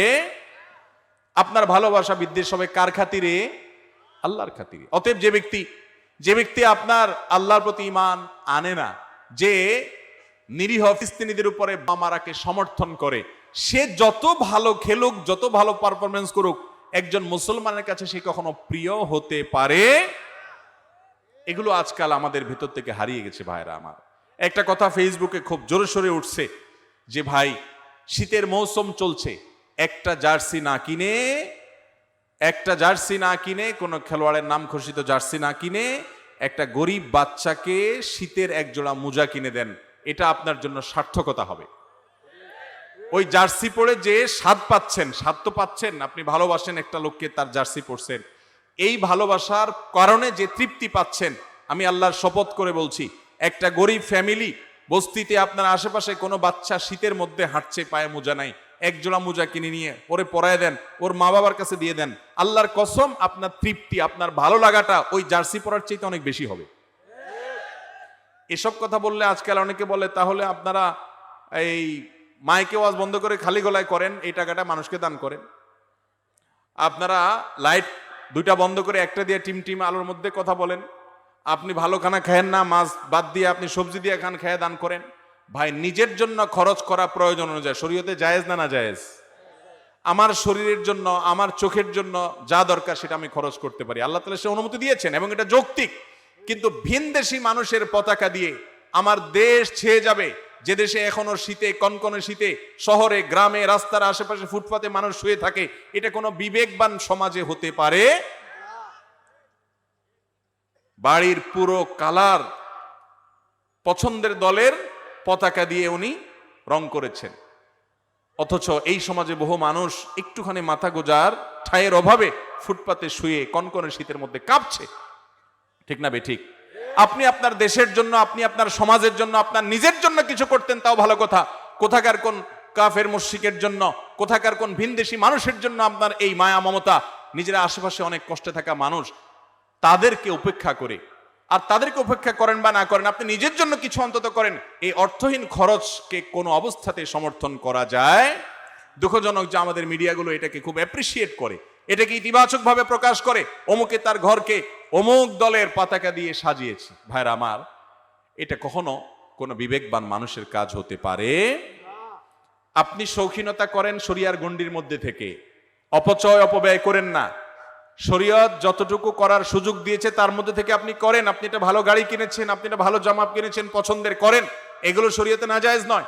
কিন্তু এই অর্থহীন কাজ, যেটা আপনার নিজের কোনো উপকার আসে না, নিছকই আল্লাহর প্রতি বিদ্রোহকারী, আল্লাহর প্রতি অস্বীকৃতি জানানো মানুষগুলোকে আপনি অ্যাপ্রিসিয়েট করছেন, তাদেরকে ভালোবাসা প্রকাশ করছেন, এটা আপনার ঈমানের সঙ্গে সঙ্গতিপূর্ণ নয়। মনে রাখবেন, আল মারউ মা মান আহাব, কিয়ামতের ময়দানে মানুষ দুনিয়াতে যাকে ভালোবাসবে তার সাথে উঠবে। আপনি যে খেলোয়াড়ের সাথে কিয়ামতের ময়দানে উঠতে চান, তার জার্সি কেন, তার আরো কিছু থাকলে সেটাও পরেন। আপনি কিয়ামতের ময়দানে কার সাথে উঠতে চান? মুহাম্মদ সাল্লাল্লাহু আলাইহি সাল্লামের সাথে না এদের সাথে? তো মুহাম্মদ সাল্লাল্লাহু আলাইহি সাল্লামের কয়জন সাহাবীর নামে নিজের ছেলের নামকরণ করেছেন? কয়জন সাহাবীর নামে নিজের পরিবারের সদস্যদের নাম করেছেন? কয়জন সাহাবীর নাম, ইতিহাস, তাদের বিষয়ে জানেন, তাদের জীবন আদর্শ শিখেছেন? আপনি খেলোয়াড়দের আদ্যপান্ত জানেন, সবকিছু জানেন। জীবনে যতবার তাদেরকে দেখেছেন ততবার কোরআন খুলেছেন কিনা সন্দেহ। কিয়ামতের ময়দানে এদের সাথে যদি আপনার হাসর হয়, এদের সাথে যদি আপনি উঠেন, তাহলে পরিস্থিতি কি হবে? যে আল্লাহর প্রতি ঈমান আনয়ন করে না। আল্লাহ তাআলা আমাদেরকে বুঝার তৌফিক দান করুন। ভাইরা আমার, এই জন্য একজন আলিম লিখেছেন, খেলার নামে চলছে এ কোন খেলা? এটা খেলা নয়। ভাইরা আমার, এই সমস্ত বিশ্ব মোড়লদের বাণিজ্যের কাঁচামাল হলো আপনার আমার আবেগ। আমাদের আবেগ হলো তাদের বাণিজ্যের কাঁচামাল। দিন শেষে তাদের মিলিয়ন বিলিয়ন ট্রিলিয়ন বিজনেস হবে। খেলোয়াড় জিতলেও টাকা পাবে, হারলেও টাকা পাবে। আপনি জিতার পরে চিল্লা উঠলেন, কিছুই পান নাই, কাইন্দা দিলেন, তাও আপনার আসলে কোনো ক্ষতি হয় নাই। কাইন্দা নিজে কষ্ট পাইছেন, খেলোয়াড় ঠিকই কিছু না কিছু পয়সা পাইছে। স্পন্সর করা কোম্পানিগুলোর বিজনেস হয়েছে এবং সবার বিজনেস হয়েছে। এটারে বলে কলুর বলদ। এটারে বলে কি ভাই? কলুর বলদের গল্প শুনছেন আপনারা? কলু হলো এক ব্যক্তির নাম, তার একটা বলদ আছে। এই বলদ এটারে দিয়া ঘানি টানে, ঘানি। তো ঘানি টানানোর জন্য ওর চোখ বেঁধে ফেলে ওকে তাড়া দিলে ও মনে করে যে আমি এই গোয়ালঘর থেকে বের হয়ে মুক্ত ময়দানে গিয়ে স্বাধীন হয়ে যাচ্ছি আমি বোধহয়, এই জন্য সে দৌড়াইতে থাকে। ওই স্বপ্ন দেখে সে দৌড়াইতে থাকে, আর ওই যে কলু বলদের মালিক সে তারে পিটাইতে থাকে আর হইট হইট করে, সে মনে করে আমি যাচ্ছি, কত মাইল যেন চলে গেছি। এই ফাঁকে তারে দিয়া তাড়ায়া তাড়ায়া তাড়ায়া তাড়ায়া কলু কি করে, ওই যে ঘানিতে যে আপনার সরিষাগুলো দিছে, সরিষা থেকে তেল হচ্ছে, ফোটায় ফোটায় তেল পড়তেছে আর তার পয়সা হচ্ছে। এই বলদের কাজ করানো শেষ, ঘানির সকল সরিষা ভাঙা শেষ, দিন শেষে দেখা যায় অনেকগুলো তেল হয়, বিক্রি করে কলমিয়া পয়সা পকেটে নিয়ে হাসতে হাসতে বাড়ি চলে যায়। আর বলদের চোখটা খুলে দিলে বলদ দেখে কই যে জায়গায় ছিলাম ওখানে তো দাঁড়ায় আছে। তাহলে ঘানি টানলো বলদে, ঘানি টানলো বলদে, আর সরিষা বেচে টাকা পাইছে কে? কলু। যারা মোবাইলে গেমস খেলেন, হ্যাঁ আজকাল অনেক গেমস বাইরে হয়েছে না, আপনি খেলতেছেন খেলতেছেন খেলতেছেন, ওই অ্যাপ আলা বসে বসে টাকা পাচ্ছে, আপনি এঙ্গেজ হচ্ছেন, সে টাকা পাচ্ছে। আপনি খেলা দেখে চিল্লা উঠছেন, ওই বিশ্ব বাণিজ্যের মোড়লদের তাদের বিজনেস হচ্ছে দিন শেষে crore crore billion billion trillion trillion টাকার বিজনেস হচ্ছে, আর আপনি লাফাচ্ছেন হুদাই, নিজের খায়া যায় চিল্লালেন, আবার বাসায় আসলেন, কি লাভ হলো? আপনি নিজে একটু দৌড়াদৌড়ি করে খেলান, জুয়া এবং হারাম বিষয় ছাড়া নিজের শারীরিক কসরতের জন্য ফুটবল খেলেন, সতর ঢেকে সুন্দর করে শরিয়া মেনে, আপনার শরীরের ব্যায়াম হবে, আপনার উদ্দেশ্য যদি ভালো হয় সওয়াবও হতে পারে, এটা আপনার জন্য জায়েজ। আপনি ওই দোকানে বসে বসে ভূতের মতো তাকায় রইছেন, গোল দিল আর চিল্লা উঠলেন, কি জন্য চিল্লা উঠলেন? দুনিয়াতে 10 জন না খাওয়া মানুষ খানা পেয়ে গেছে সেজন্য? 10 জন কষ্টে থাকা মানুষের কষ্ট দূর হয়েছে সেজন্য? কেন চিৎকার করছেন আপনি নিজেও জানেন না। আল্লাহ তাআলা আমাদের বিবেকগুলো যেন জাগ্রত হয় সেই তৌফিক দান করুন। এভাবে মুসলমানদের ইমানি চেতনা আস্তে আস্তে ভোতা করে দেওয়া হয়, ইমানি চেতনা হারিয়ে যা ভাইরা আমার, ভেদাভেদ আমাদের হিতাহিত জ্ঞান আর থাকে না। আল্লাহ আমাদেরকে বুঝার তৌফিক দান করুন। কিয়ামতের আগে ভাই অনেক ফিতনা আসবে দুনিয়াতে। ফিতনার কি দেখেছি আমরা, আমাদের সন্তানরা পরের জেনারেশন আরো ভয়াবহ ফিতনার মুখোমুখি হবে। এইসব কথা এখন আর চলে না মার্কেটে। আমি যে কথাগুলো বলছি এই কথাগুলো আমাদের যুবকদের কাছে অপ্রিয়। বলে কে মৌলবী, খেলা দেখবো বিনোদন করবো, সেখানেও ফতোয়াবাজি। মুসলমানের জীবনে আল্লাহর নির্দেশের বাইরে কোনো কিছুই যেতে পারে। আপনি মুসলিম মানে নিজেকে পরিপূর্ণ সমর্পণ করেছেন, অতএব এর বাইরে কিছুই যাবে না। আল্লাহ আমাদের সবাইকে আল্লাহর আনুগত্য পরিপূর্ণভাবে করার তৌফিক দান করুন। সফল ইমানদারদের বৈশিষ্ট্য আল্লাহ তাআলা বলতে গিয়ে 18 নম্বর পারার প্রথম সূরা মুমিনুনের ভিতরে কয়েকটা বৈশিষ্ট্য বলেছেন। এই গুণগুলো যাদের মধ্যে থাকবে এরা শুধু জান্নাতের মালিক হবে না, আল্লাহ তাআলা দলিল দিয়ে দিচ্ছেন, উলাইকা হুমুল ওয়ারিসুন আল্লাযীনা ইয়ারিসুনাল ফিরদাউসা হুম ফিহা খালিদুন।